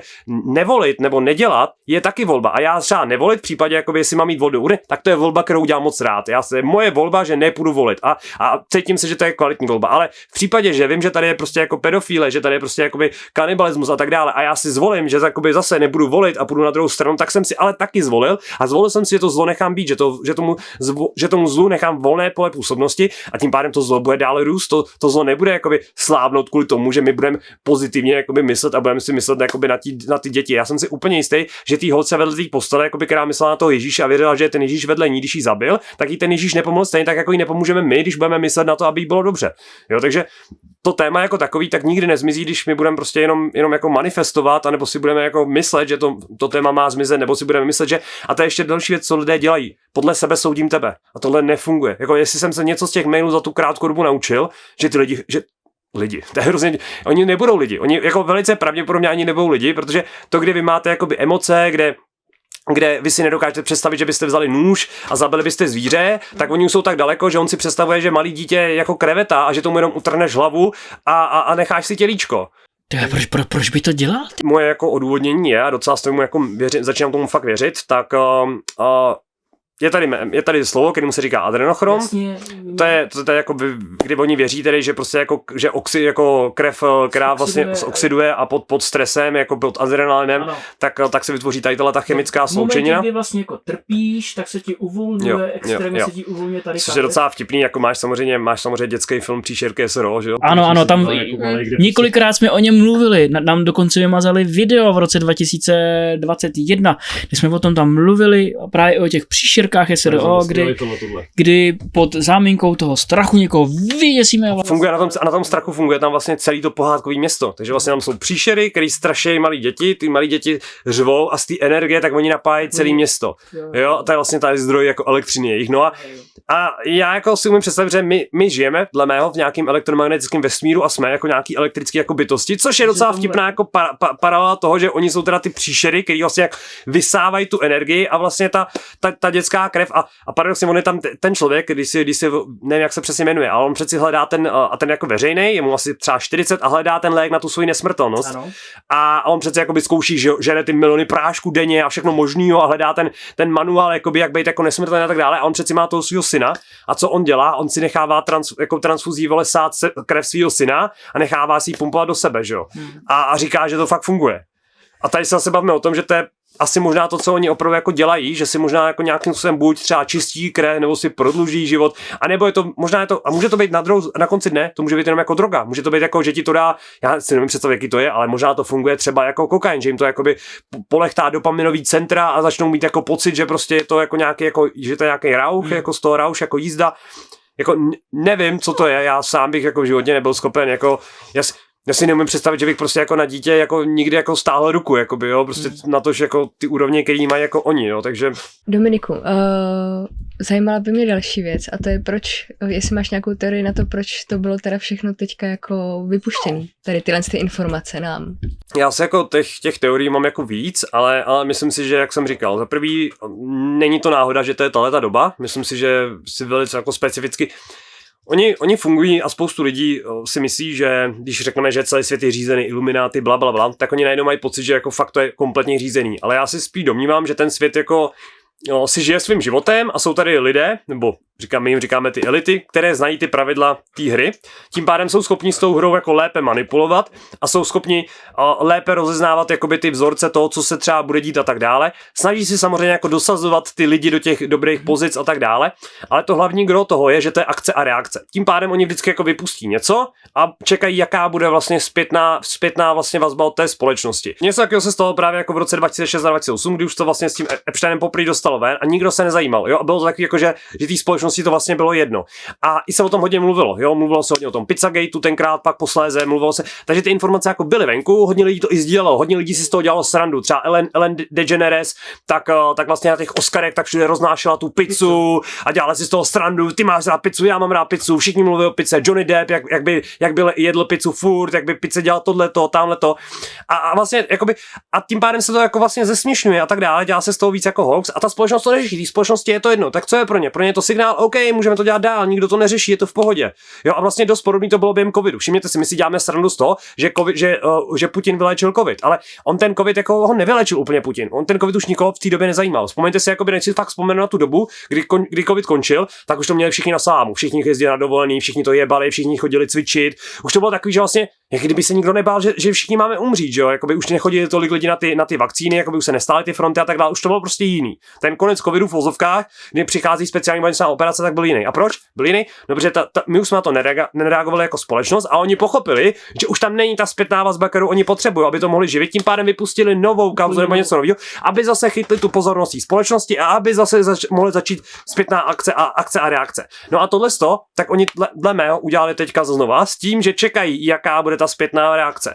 A samozřejmě vytvořilo to chaos, ale jako reálně se až tak zase nic takového neděje. Tím pádem pro mě třeba, jako z jejich pozic, tak by to bylo signál. OK, hele, teď jsme vypustili informace o tom, že můžeme jíst děti, můžeme je znásilňovat a oni nic nedělají. Kámo, tak další bude tím pádem invaze ufonů a jdeme do nového světového řádu.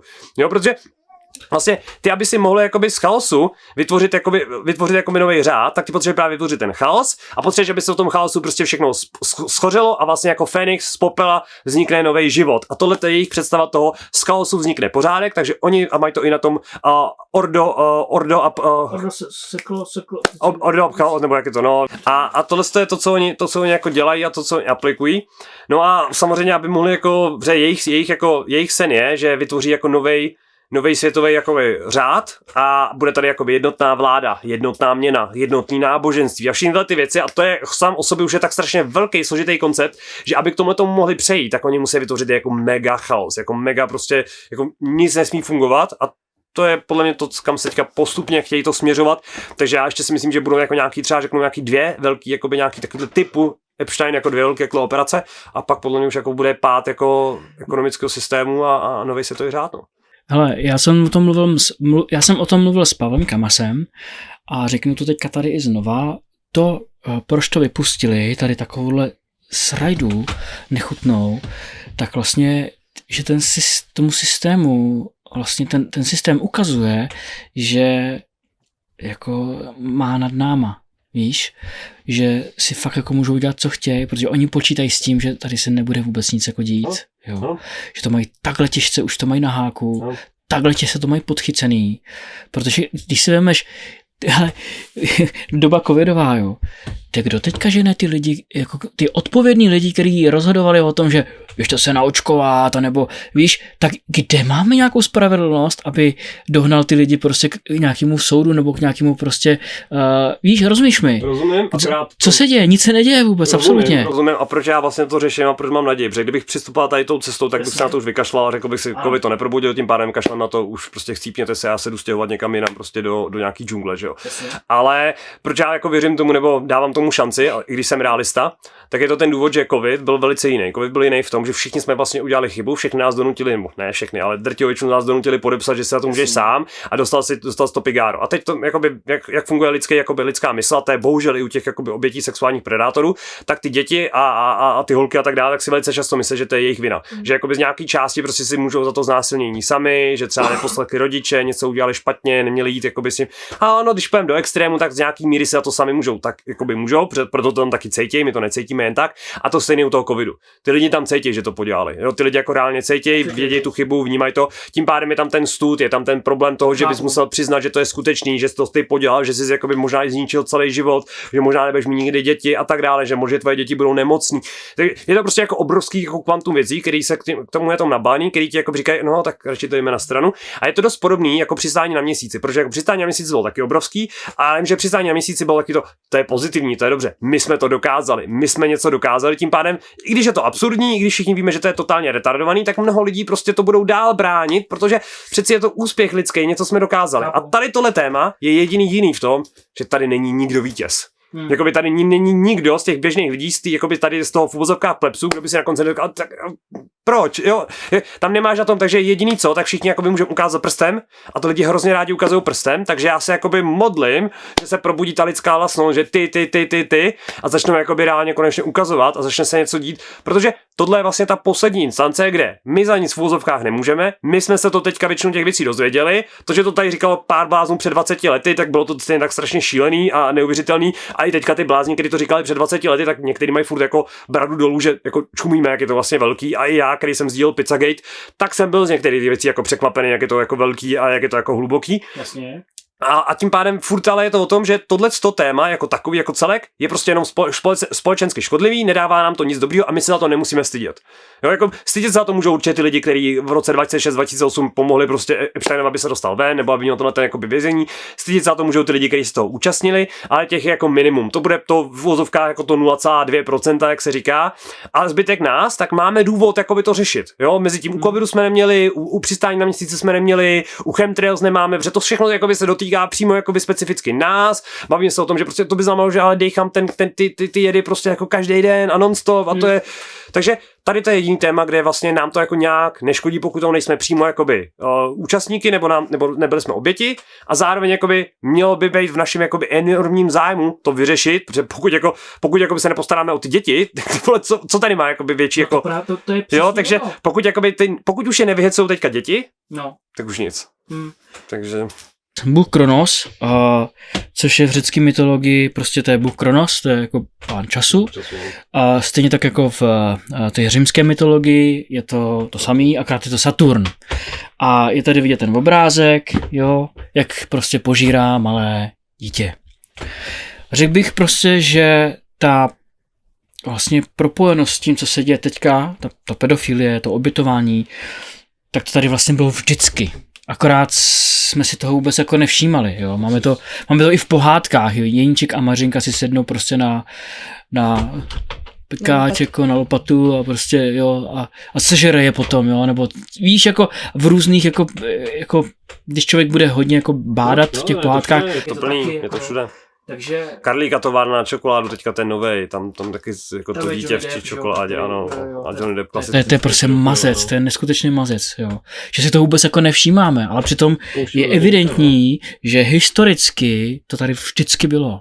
A to je vlastně Bál, uctívání jakoby Bála a obětování dětem Bálovi, a to je vlastně, to se jako paradoxně, tak když se podíváte, tak tyhle obřady, tak se dělaly i teďka, když byly ty celostátní výstavy, jak se tam ukazovaly to Chicago World Fairs, jak prostě mezi rokem 1930 až 1940, tak probíhaly ty obrovský jako ty obrovský poutě, kde se ukazovala ta stará architektura a tak dále, v podstatě ty poutě starého světa, že jo, které všichni víme, jak to asi, že to pravděpodobně nebylo postavené jenom kvůli tomu a tak dále. Ale co je primární, proč to zmiňuji, tak tam vlastně součástí těch obřadů tak bylo právě rituály Bálovi, kde oni tam měli právě toho obrovského jakoby toho Bála, kde mu tam měl otvírání toho břicha, bylo to celý zapálené, že obrovská žhavá socha, kde reálně v ní opravdu jako roztopil se v té soše oheň, jako protože to byl jako kotel. No a vy můžete jako doopravdy vidět, že v tom roce 1933, já vám to pak pošlu, aby se tam mohli případně divákům taky ukázat, tak tam prostě vidíte, jak ta ženská zvedá něco, co vypadá jako dítě, ono se to i hejbe, já nebudu předjímat, jo, je to rok 1933, tak snad by jim to neprošlo, jako ale hážou tam prostě to dítě do toho kotle toho Bála, takže oni jako reálně ukazují prostě, je možné, že to je figurína, jako doufám, že to je figurína, ale to dítě se hejbe, nebo vypadá to jako dítě a hejbe se to a ona to háže do toho kotle, a to už je v roce 1933 dokonce. Protože já chápu potom jako vlastně ty Bátory, jo, Drákula, samozřejmě prostě všechno prostě. Jacob Rothschild tak se chlubí tím, že vlastně pozůstalej jako po Drákulu, že Drákula the Impaler, jako Drákula napichovač, tak je v jeho rodový linii, takže oni se jako říkají, že oni se chástají tím, Rothschildové se chástají tím, že jejich rodokmen tak šahá do starého Babylonu a vlastně ze starého Babylonu tak pochází Bál, obětování vlastně těm dětem a my když se jako budeme bavit jako do extrému, tak vlastně římská říše, tak jak jsme si jako učili, tak ona nikdy nezanikla, že římská říše se transformovala do Vatikánu, britský impérium tak jako takový taky nikdy nezaniklo, takže my se tady bavíme o tom, že vlastně ty staré mocnosti tak jenom jako převlíkly kabáty a fungují tady dále a tím pádem si zachovali svoje staré zvyky, kterým holdovali už tenkrát, takže ono se to nic z tohohle se vlastně jako nezměnilo, jenom se trošku jako změnily ty metody, kterými se to dělá, ale to je celý, jinak to gro toho tady to obětování těch dětí, to, že to dává tu energii a tak dále, tak to se vlastně zachovává už od pradávna, oni v tom jenom pokračují. Takže to samý máte vlastně i Vánoce, jakoby Saturnálie, tak to úplně zase, takže my se furt držíme vlastně v těch stejných konceptech a tím pádem se asi můžeme o tom, že velice pravděpodobně tady nějaká jako dynastie nebo něco takový jako starý Babylon asi byl a oni vlastně pokračují opravdu jenom v tom, co dřív dělali. No. Tak to máš i ty Májové, že ve Střední Americe nebo v Mezoamerice, kdy vlastně, že fikli tu hlavu na té pyramidě a pak to tělo poslali dolů. Prostě to jsou fakt jako vlastně opravdu to je protkaný, ta historie tím je protkaná tady tímhletím, o čem se bavíme a asi je dobrý o tom vědět, že to není jako takhle lusknutím prstu, že se to najednou teďka, jako že se tady 20, 30, 40 let nebo možná 100 let prostě se to dělo, ale že se to tady dělo vždycky. Což ale neomlouvá samotnou situaci, ve které teďka jsme. Jo. S tím jako naprosto souhlasím, ale je to právě zase i odpověď na to, když vám někdo řekne, jako proč bychom to měli řešit, nebo jestli není lepší přemýšlet nad pozitivníma věcma, tak je to tady od jako prostě starého Babylonu, kdo ví, jestli byl starý Babylon, tak a nějakým jako tím, že jsme na to nemysleli, nebo že jsme o tom nevěděli, nebo že jsme, tak se to nezměnilo. Funguje to tady dál, takže je vidět, že to nemá nic společného s naší jako vědomostí nebo nevědomostí, nebo s tím, kam jako směřujeme tu energii. Prostě oni to tady dělají jako dlouhodobě, dělají to s rituálními jakoby úmysly a je to ten paradox, že oni si už nás přesvědčili jako společnost, že máme být ateisté, že prostě jako nic tady jako nadpřirozeného není, ale pak vy vidíte, že třeba i v CERNu tak dělali stejný satanistický rituál, že tam prostě chodili lidi s kozíma hlavama a tak dále. Takže oni dělají jako stejný satanistický rituál, dělají v CERNu, jako ho dělají prostě kdekoliv jinde a vy vidíte, že Lawrence Krauss, který má být jako zástupce mainstreamové fyziky a jeden jako z hlavních lidí, kam lidi chodili jako si pro rady a tak dále, ohledně kosmologie a všeho, tak je prostě taky jako vidíte, že je pedofil a že vlastně všichni jako uctívají jako by ten stejný satanistický jako kult, jo. A teď samozřejmě jako já nejsem ani jako věřící, že by byl křesťan, ale je vidět, že prostě ten satanismus tam opravdu je a můžeme mu říkat jakkoliv, ale toho Bála uctívají, Bál v úzovkách satan, že jako tam tyhle ty vzorce tam jsou a že oni tím opravdu jakoby holdují, že vlastně když se podíváte i na popkulturu, jo, když se podíváte jakoby Sam Smith a tak dále, prostě Katy Perry, Lady Gaga a tak dále, Madonna, prostě všichni jakoby jako dělají ten koncept toho satanismu a tak dále, tak je tam úzce spjatý, protože ten satanismus zase úzce spjatý s tím obětováním těch dětí a s tou perverzí. A ono je to vlastně jakoby ta perverze toho satanismu a toho obětování dětí, těch sexualizace dětí, to tam všude a všechno je to jako spojený dohromady. Proto je to i v těch pohádkách a všude, že jo. Oni vědí, že nám musí infikovat od útlýho věku, protože když se k nám dostanou, a to je pak i program MK Ultra a všechno tyhle ty věci s tím ovládání mysli a měnění jakoby té duše těch lidí a tak dále, tak to je všechno svázané jakoby se sexem a stýráním jakoby malých dětí, protože aby si jakoby mohlo vytvořit takovýhle monstrum, tak je prokázané, nebo jako nejlepší jako způsob je, že vlastně to dítě týráš od malička a vlastně už něm štěpíš tu osobnost od malička. A to je vlastně úplně paradox je, že když si budete do pohádek, jak jsem to byl v těch pohádkách, tak Harry Potter, J.K. Rowlingová má takhle na zápěstí má napsáno to, co má napsaný Baphomet, což je ten Caligula, nějak je tam prostě jako nápis zase latinský, který má přímo Baphomet, takhle má na zápěstí a ten Baphomet, jak dělá tohleto, tak to má přesně jako na těch zápěstích. Tom Hanks ve filmu, že jo, ve Forrestu Gumpovi, tak tam přesně dělá jakoby zase tohleto znamení a není to jenom, že dělá takhle, jakoby, že zdraví, ale dělá to oboje dvoje. No a když půjdeme do toho Harryho Pottera, tak tam přesně hlavní gro jakoby té pohádky je, že Voldemort jako čtvrtí jakoby svoji duši na mnoho duší jakoby a stává se tím nesmrtelný. A to je to stejné, co oni dělají u těch malých dětí. Vy když jakoby jdete to dítě vystavíte prostě těm obrovským jakoby psychologickým stresům, budete to dítě lovit, protože to je to, co oni dělají. Jakoby, a to je pozor, jsem to zapomněl. A jsou tam třeba e-maily, kde Jeffrey Epstein uprostřed noci loví černochy na svém ostrově. A píše tam prostě, jsou to jenom jako, jsou to prostě jenom jako zasraný jako černoši, že jo, a použije tam jiný výraz, když to řeknu. A takže oni jakoby reálně, když tohleto těm malým dětem děláte od malička, že prostě takhle jakoby lovíte, sexualizujete, znásilňujete a tak dále, tak co my máme, nebo jak funguje naše duše, tak ona jakoby vlastně nás jako nějak musíme jako brání před tady těma věcma a my se vlastně jako kdyby rozdělíme a začne být jakoby dvě identity. A tady tím způsobem tak oni vlastně vytvářejí všechny ty různé jako mentální poruchy, mentální ovládání, ty mysl a tak dále. A je to vytvořený právě na tom konceptu, že se ta perverze se vlastně aplikuje na ty děti už jako od útlýho věku a pak je tam a vy vlastně pak tvoříte ty jako stejný zrůdy, jako jsou oni. A to je vlastně tím to oni dělají a proto je tady ten grooming a proto paradoxně, když ty písmenkoví lidi tak prostě útočí na ty děti, to taky není náhoda, jo, to je prostě, a neříkám, že každý písmenkový člověk tak ví, jakoby LGBT a všechno to, co je zatím písmenkový lidi, prostě, jo, že vlastně oni nějaký nemají děti, ale prostě jako hlavní gro všeho je, že to je o těch dětech, jo, protože oni furt prostě a máme právo říkat dětem, co chceme, a přitom jako oni sami děti nemají a sami děti mít nemůžou mít, ale za každou cenu chtějí řešit, co máme nebo nemáme říkat těm dětem a jak mají přemýšlet. A to je právě to ono. Když takhle programujete od jako ty děti, tak pak je šance, že z něho 100 dítě se stane. Přesně. Homosexuál, pedofil a tak dále. Oni tvrdí, že to je vrozený, ale jako na rovinu homosexualita, pedofil a tak dále, když to nebylo legalizované. A teďka tady vidíme, že se legalizuje se prostě jako pedofile v obrovském měřítku. Tak stejně, když to bylo i takhle z homosexuál, oni vám budou říkat, že ale vždycky jsme byli homosexuálové a vždycky zvířata byly homosexuálové. Jakoby nejsme zvířata, za první prostě jako já když někam přijdu, tak nikomu nečukám k zadku jako zvíře, to je první.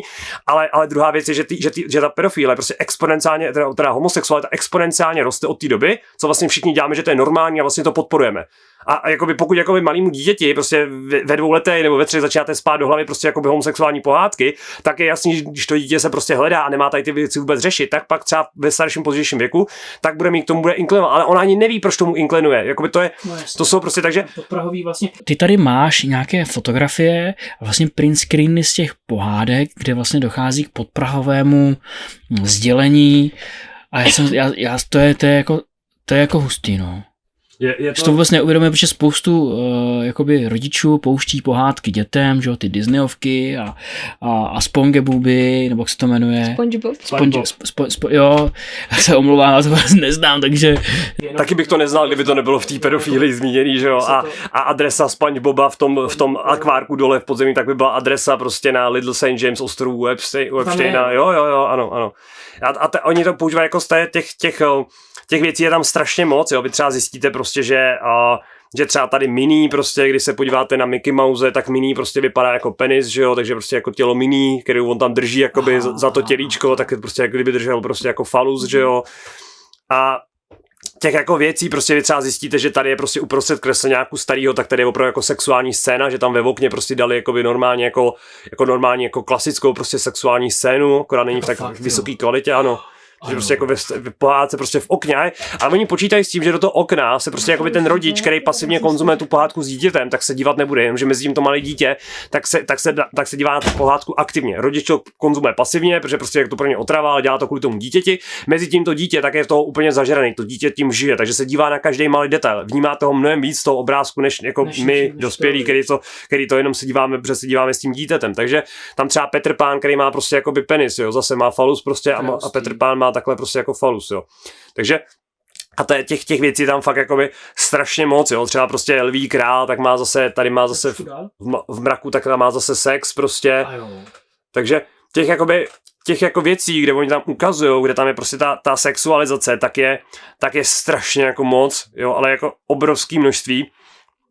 Tady prostě třeba jim třeba prostě dělají jakoby výstři, prostě jakoby na schvál, jakoby jo, že ta sexualizace je tam prostě jako v každém jednom aspektu a je to právě jakoby ta forma toho groomingu a toho vlastně toho pěstování a toho připravování těch dětí na to, aby právě byli povolnější k těm sexuálním praktikám, aby měli právě ty tendence k různým těm perverznostem a tak dále, protože to je pak zase vlastně ještě ten paradox, to je ta ještě jako jiná ta úroveň, kterou zase jakoby, tak vlastně jsem, ani kdybych vlastně i třeba nemluvil přímo vlastně s někým, kdo tohleto zažil, tak bych skoro nevěřil, že jsou vlastně i jako malí děti, kteří tohleto dělají dobrovolně, ale oni tady takovýhle jako že jsou a to je právě kvůli tomu groomingu, to je právě kvůli tomu, že se právě ta společnost se tomu takhle jako v podstatě se na to společnost připravuje, formuje se, aby tohleto chápali, aby jsme to vnímali.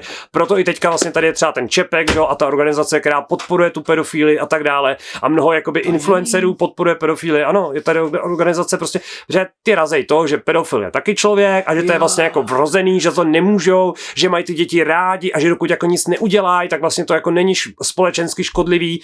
A ono se dá samozřejmě jako polemizovat o tom, že myšlenky jako škodlivý nejsou, ale pak jak je daleko od těch myšlenek a od toho, aby se to stalo pak jako skutečnými činy. A já samozřejmě zase nejsem souhlasím s tím, že pokud jakoby je někdo pedofil, ale jako je schopen to ovládat, že nikdy nešáhne na žádný dítě, nechodí za těma dětma, nevyhledává ten kontakt a je schopen s tím nějak pracovat. OK, jakoby asi to není výhra, nevím, jak to funguje, neumím si to představit, jestli to takhle jakoby je skutečně, ale oni se snaží takhle, teďka ta moderní společnost se snaží prezentovat, že takovýhle je každý ten pedofil, že vlastně že bychom jim měli jako pomáhat, že bychom jim měli umožnit ten kontakt s těma dětma.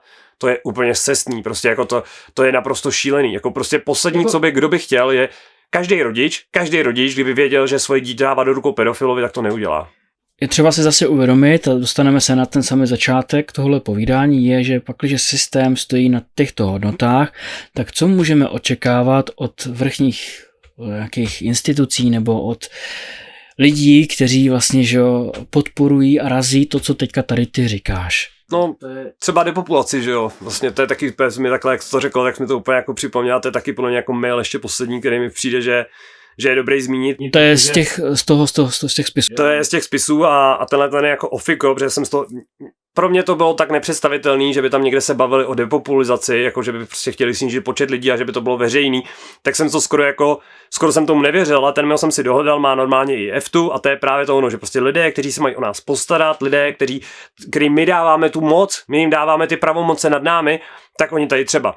Taky jsem hodně přemýšlel o otázce, kterou jste položil Billu Gatesovi. Jak se zbavit chudých lidí? Jako celku. To tam je jako takhle. Ano. A mám pro vás odpověď a komentář k ní, kdy vám dnes můžu zavolat, abychom to probrali. Posláno přes BlackBerry od T-Mobile. A Jeffrey Epstein na to tak píše. Je to předmět je vaše neteř, takže se ještě píšou si o neteři.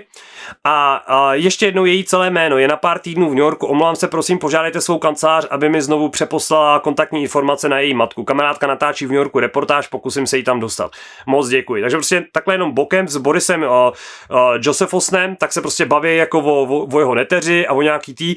A mimo to, tak se tam prostě baví o tom, že se bavil s Billem Gatesem a jak by tedy jako snížili jako populaci tady lidí. A ten Barry Joseph, jak taky americký hollywoodský producent a dlouholetý představitel zábavního průmyslu, například seriál Bones, Kosti, jak tam jsou ty dva vyšetřovatelé, že jo. A jeho jméno se v roce 2026 dostal do širší veřejnosti kvůli právě nově zveřejněným dokumentům Jeffreyho Epsteina. Takže on se tady vyloženě baví prostě jako v mailu o tom, že se bavil s Billem Gatesem a víme, že Bill Gates otázku populace řešil a je i to video právě z toho TED Talku, nebo kde to je, kde tam Bill Gates přímo říká, jak by tedy vlastně jako omezil tu populaci, nebo že jsme jako přilidnění a je to vlastně myšlení k tomu konceptu, že to je vlastně snad jako dobře pro nás, že bychom měli být. A to je právě to, že my jsme v bodě, kdy tady někdo může říct veřejně, že depopulizace je dobrá věc a všichni jako by tleskají, že je filantrop prostě, jo. A to je jako by to absurdní. Na druhou stranu, kdo sleduje jakoby sociální sítě a tak dále, tak je vtipný, když si zadáte třeba X, protože X je v Americe jakoby nejvíc používaná platforma, víc než Facebook, tak na Xku, tak většina těch jakoby hodně jmenovaných lidí, jako je Bill Gates, Oprah, Tom Hanks a tak dále, tak mají vyplý komentáře na Xku. Ale jakoby je to fakt prča. Protože když se podíváš na ten poslední příspěvek, kde mají ještě zaplý ty komentáře, tak tam je to jeden příspěvek za druhým, prostě různý ty meme fotky, jakoby takový, kde je popisování, co všechno udělali, koho všeho znásilnili, koho všeho snědli, kde všude byli v těch mailech a tak dále. A tady to je za to, že se aspoň si říkám, že jako něco se minimálně jakoby děje od té jako doby předchozí, že ty lidi jakoby aspoň jakoby tam nějaký tlak a tohle je to, co já si říkám, že doufám, že jako to bude růst a že to jakoby neuhasne a že nepřijde jakoby nějaká, já nevím, další velká věc typu prostě, já nevím, Trump napadl prostě, já nevím, někde Irán třeba, přesně, což se stane, protože Irán jeho měna tak spadla na nulu teďka, ano, takže je téměř na nule teďka aktuálně, takže je to možný. A samozřejmě, když se zase bavíme o tom, tak to je zase ten level toho, že tyhle ty země, které byly napadnutý, Venezuela, Irán, co tam ještě bylo, ještě středem je Jižní Korea se ještě hrozně řeší, všechny ty různý státy, Afghánistán v minulosti a tak dále, Severní Korea, Afghánistán a tak dále, tak jsou všechno vlastně státy, které jako nepodléhají jako západnímu bankovnímu systému, rothschildskému bankovnímu systému, jo, a všechny jsou najednou označovaný za teroristy, jo, to je prostě jako kdokoliv najednou jako není potajtěn tím jako rothschildským bankovním finančním systémem a to je zase, když se podíváte, tak ty maily, Rothschildové jsou plný v těch mailech a Epstein, tak se sám se chvástal tím, že je vlastně jako hlavní poradce a hlavní jako spravovatel prostě jako všeho, co potřebuje Rothschildové, že je vlastně jako pravá ruka Rothschildů. Takže prostě Epstein tak se sám chloubil, ale to v tom mailu, protože on tam píše, že je pravá ruka jako Rothschildů. Takže tyhle stejní lidi, který vlastně my jim dáváme ty pravomoce, tak jsou ty stejní lidi, kteří tady vedou finanční systém, vedou zdravotní systém, takže to byli ty stejní lidi, kteří nám tady v roce 2019 zakázali dechat vzduch, zakázali nám chodit ven a tak dále, omezili naše podnikání, na 2 roky nás zavřeli. To jsou ty stejní lidi, kteří teďka vedou speciální válečnou operaci na Ukrajině, protože se zase podíváte, tak zase jsou tam ty stejní lidi. Nejvtipnější, teďka tady dám vlajku Ruska, což je, víš, víš, co chci říct, jo. Vlajka ruská a tam je prostě, že jo, ten emblém a tento logo, nebo ten státní znak vlastně, kde svatý Jiří zabíjí toho draka a prostě tam jako to. A pak, když se podíváš na vlajku nebo na znak vlastně Rothschildu, tak je vlastně to jedno a to samé, jestli nikdo neuvědomuje, že to je furt stejná záležitost. Východ a západ jsou jedna a to stejná. A to je to, co se lidé taky neuvědomují a teď bohužel je to ještě víc silnější, protože oni lidé říkají, ten Putin na to varoval, Putin říkal, že jsou tam přeci pedofilové na tom západě a tak dále, ale pokud to jakoby víte a jste to, zúčastníte se té operace taky tak vy jste přeci ta takzvaná řízená opozice, která je to stejný, jako když Elon Musk upozorňoval, že jsou jenom 2 pohlaví. Tak všichni byli, wow, on nás chce zachránit, on nám chce pomoct. Kámo, on říká tu nejvíc jasnou věc, v momentu, kdy to je všem už úplně jasný, tak říká naprosto jasnou věc a všichni jsou, wow, on je na naší straně, on nám chce pomoct. Víš, proč to tak je? Protože ta média vlastně vytváří jako tu hodnotu toho člověka, protože on něco říká, oni ho adorují, víš, a tak samozřejmě to potom to vnímáme. Trump pochválil Macínku a já, kámo, Trump je pedofil a vy se radujete z toho, že nějaký Macínka prostě se tam baví s nějakou pedofilní bestí na 2 pohlaví a pochválí ho za to Trump, který je ten stejný pedofil a všichni, jo, prostě Česko!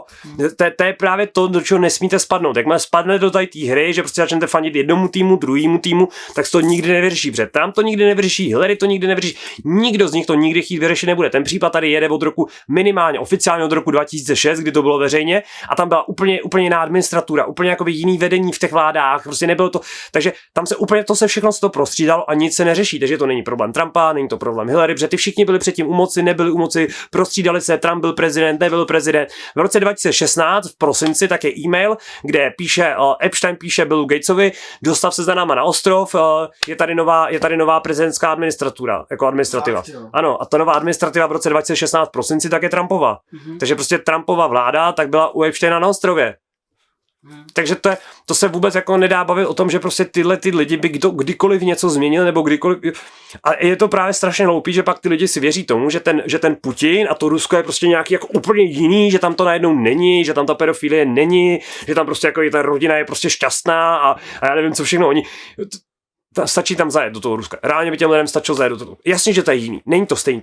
Žádný stát není stejný. Je to jiná omáčka, jiný nátury, takže to musí dělat trošku jinak s nima, ale stejná propaganda, stejný problémy, stejný pozadí, Rothschildové, prostě stejný znaky, furt ta orlice všude jako 2 hlavy, stejný tělo, stejný 2 křídla, stejný tělo, furt ten stejný koncept a hlavně lidi, nezapomínejte, na tango musí být vždycky 2. Prostě aby to mohlo fungovat, aby ten západ mohl být ten špatný, tak ten východ musí hrát tu roli toho dobrýho. Ale není to dobrý a špatný, je to furt to jedno, to stejný.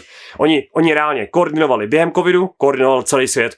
Stejně tak celý svět se dohodne na antarktické dohodě, takže celý svět se dohaduje, že nesmíme prostě za Antarktidu volně průzkum a stejně tak se celý svět dohodne na projektu Artemis. A zase, když jsme u toho Apollo, po babylonském božstvu. Apollo, Artemis, další babylonský božstvo. Všechny nášivky NASA, všechny nášivky, co mají, tak mají symboliku babylonského božství. Ano. A zase se vracíme k tomu obytování dětí a k tomu šenému Babylonu, takže... Co je nejvíc teda pro mě, tak je, že my jsme mu to sežrali i s navijákem. Víš? A já si myslím, že to není protože ta lidská podstata jako taková je jako tady to srdíčko, ta důvěra a víš, a to je ten důvod toho, proč vlastně jsme to neprokoukli. Protože my jsme schopní vlastně věřit a důvěřovat vlastně tady těm, že by nás to nenapadlo prostě být takový. To jsem tím chtěl říct. Prostě souhlasím, to je to, co jsem říkal, že první, co se lidi musíte naučit, pokud to chcete ten případ pochopit a začít v tom pracovat, tak se musíte odprostit od toho souzení, že podle sebe soudím tebe. Ano, to tam vůbec nefunguje.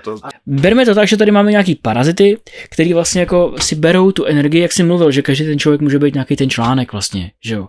Jo, tak z toho si bere tu energii a vlastně z toho to tady vlastně jako celý funguje. V podstatě. A dokáže si představit, že by to takhle nefungovalo?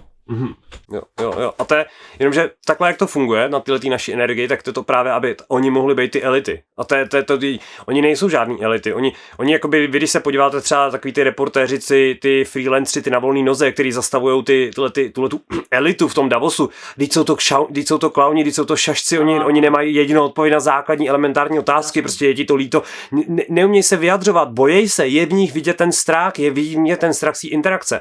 Takže oni jsou to vlastně jakože takový jako ublížený chudáci, který mají prostě nějaké jako mentální problémy a doufají, že my tady jakoby jednoho dne neprocitneme a nepochopíme, že to je celou dobu v naší moci a v naší režii. A to je právě to i absurdní, že my tomu všemu dáváme tu moc a my jsme ti, kteří to můžou ze dne na den zastavit. Já když to přeženu do extrému, čistě teoreticky, úplně šílený scénář, ale takhle ze dne na den bychom jako pochopili, co se tady fakt všechno děje. Tak zítra, kdybychom všichni něco chtěli udělat, tak zítra ten systém skončí. Protože už během dneška, kdyby se všichni to pochopili takhle ze dne na den, by měli třeba v úvozovkách moji, tvojí mental a tak dále, tak okamžitě takový ty jejich jakoby pravý ruky a tak dále, takový ty, který jakoby vlastně se starají o to jejich bezpečí, tak by byli ty první, který by je svrhli. Takže oni by ze vteřin na vteřinu by skončili a stačí jenom ten impuls toho, aby ta společnost pochopila, že my k ničemu nepotřebujeme, že tady nepotřebujeme nikoho, kdo nám bude diktovat, co máme platit, co si máme vzít za vakcínu, dobře, všechno z toho, co dělali, tak vidíte, že dělali lidi, kteří prostě po noci přemýšleli, jak propašuje svojí manželce nějaký drogy kvůli tomu, že jí nakazil pohlavní nemocí, prostě s tím, že souložil s nějakýma nezletilýma holkama v Rusku nebo v Ukrajině. To je prostě šílený. To jsou lidi, který jakoby my bychom normálně, kdyby to udělal kdokoliv z nás, běžný člověk, tak je okamžitě zavřený ve vězení, prostě doživotí, trest smrti a tak dále. A my tady najednou prostě jako děláme, že nic a že to je v pohodě. Prostě tohle se musí změnit, my musíme převzít tu zodpovědnost sami za sebe, musíme pochopit, že nikdo to tady nevyřeší, nikdo. Nevyřeší to vláda, nevyřeší to policie, když policie už za komunistů chodila do tady těch podniků a znásilňovali ty stejné děti.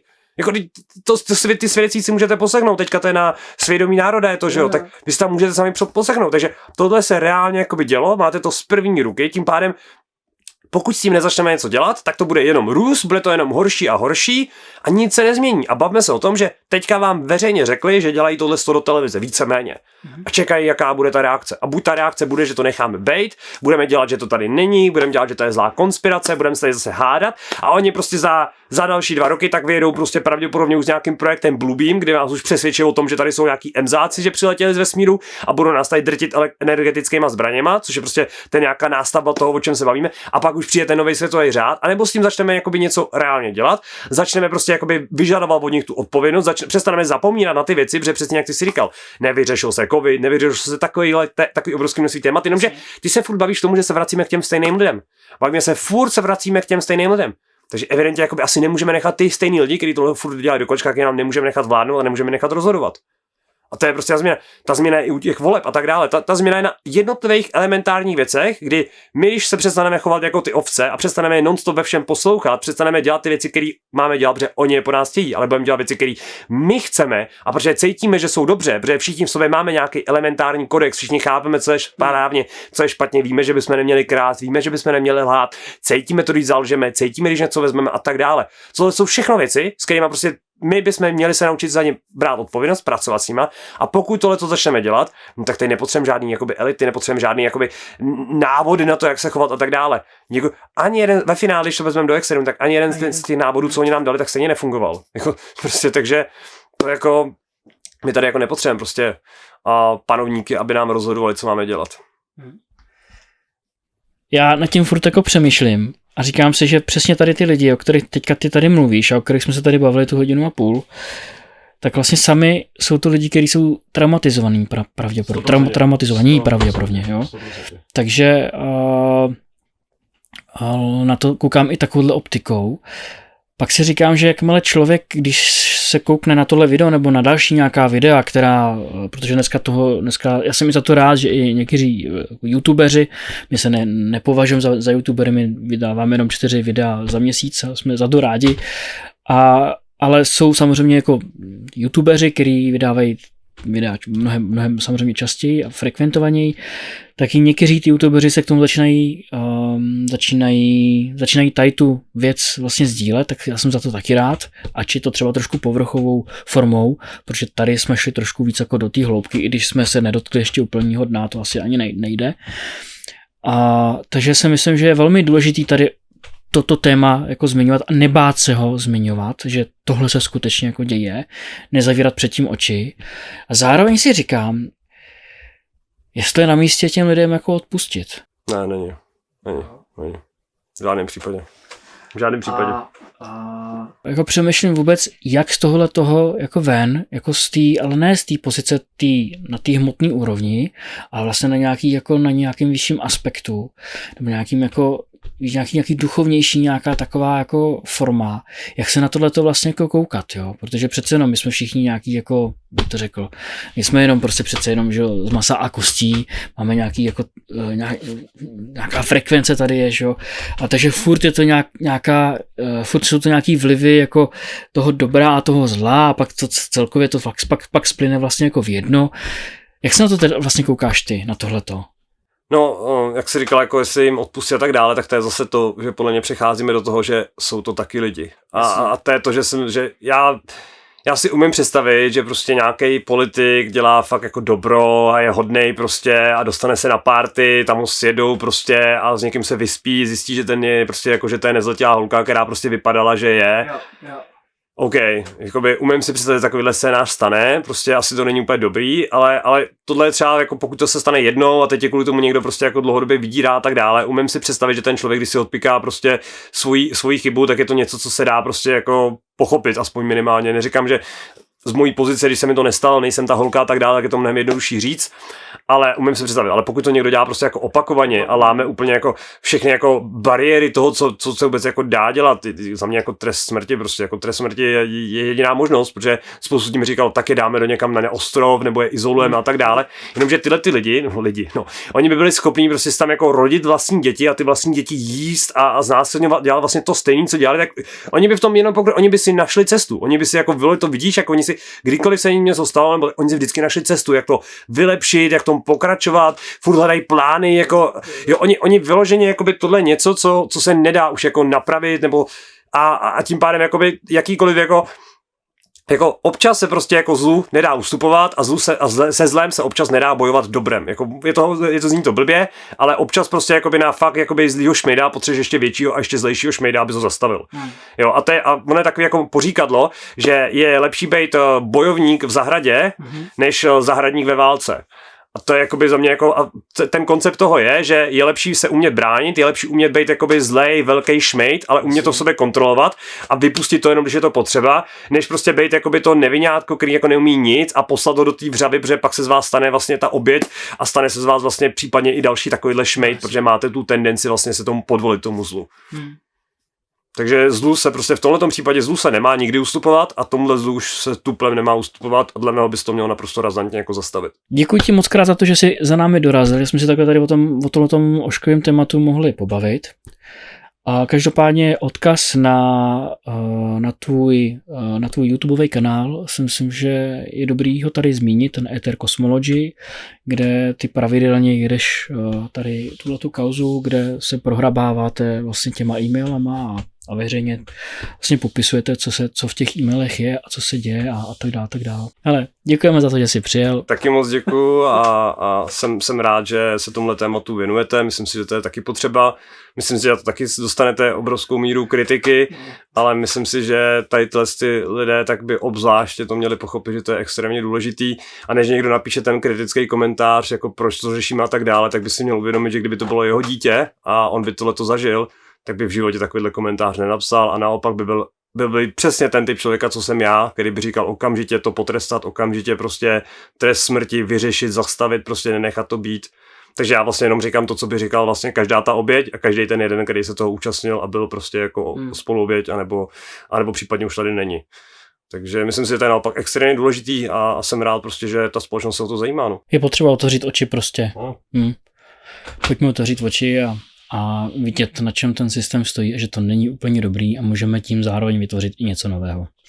To je ta cesta ke změně, ano. Tak jo. Mějte se, ahoj.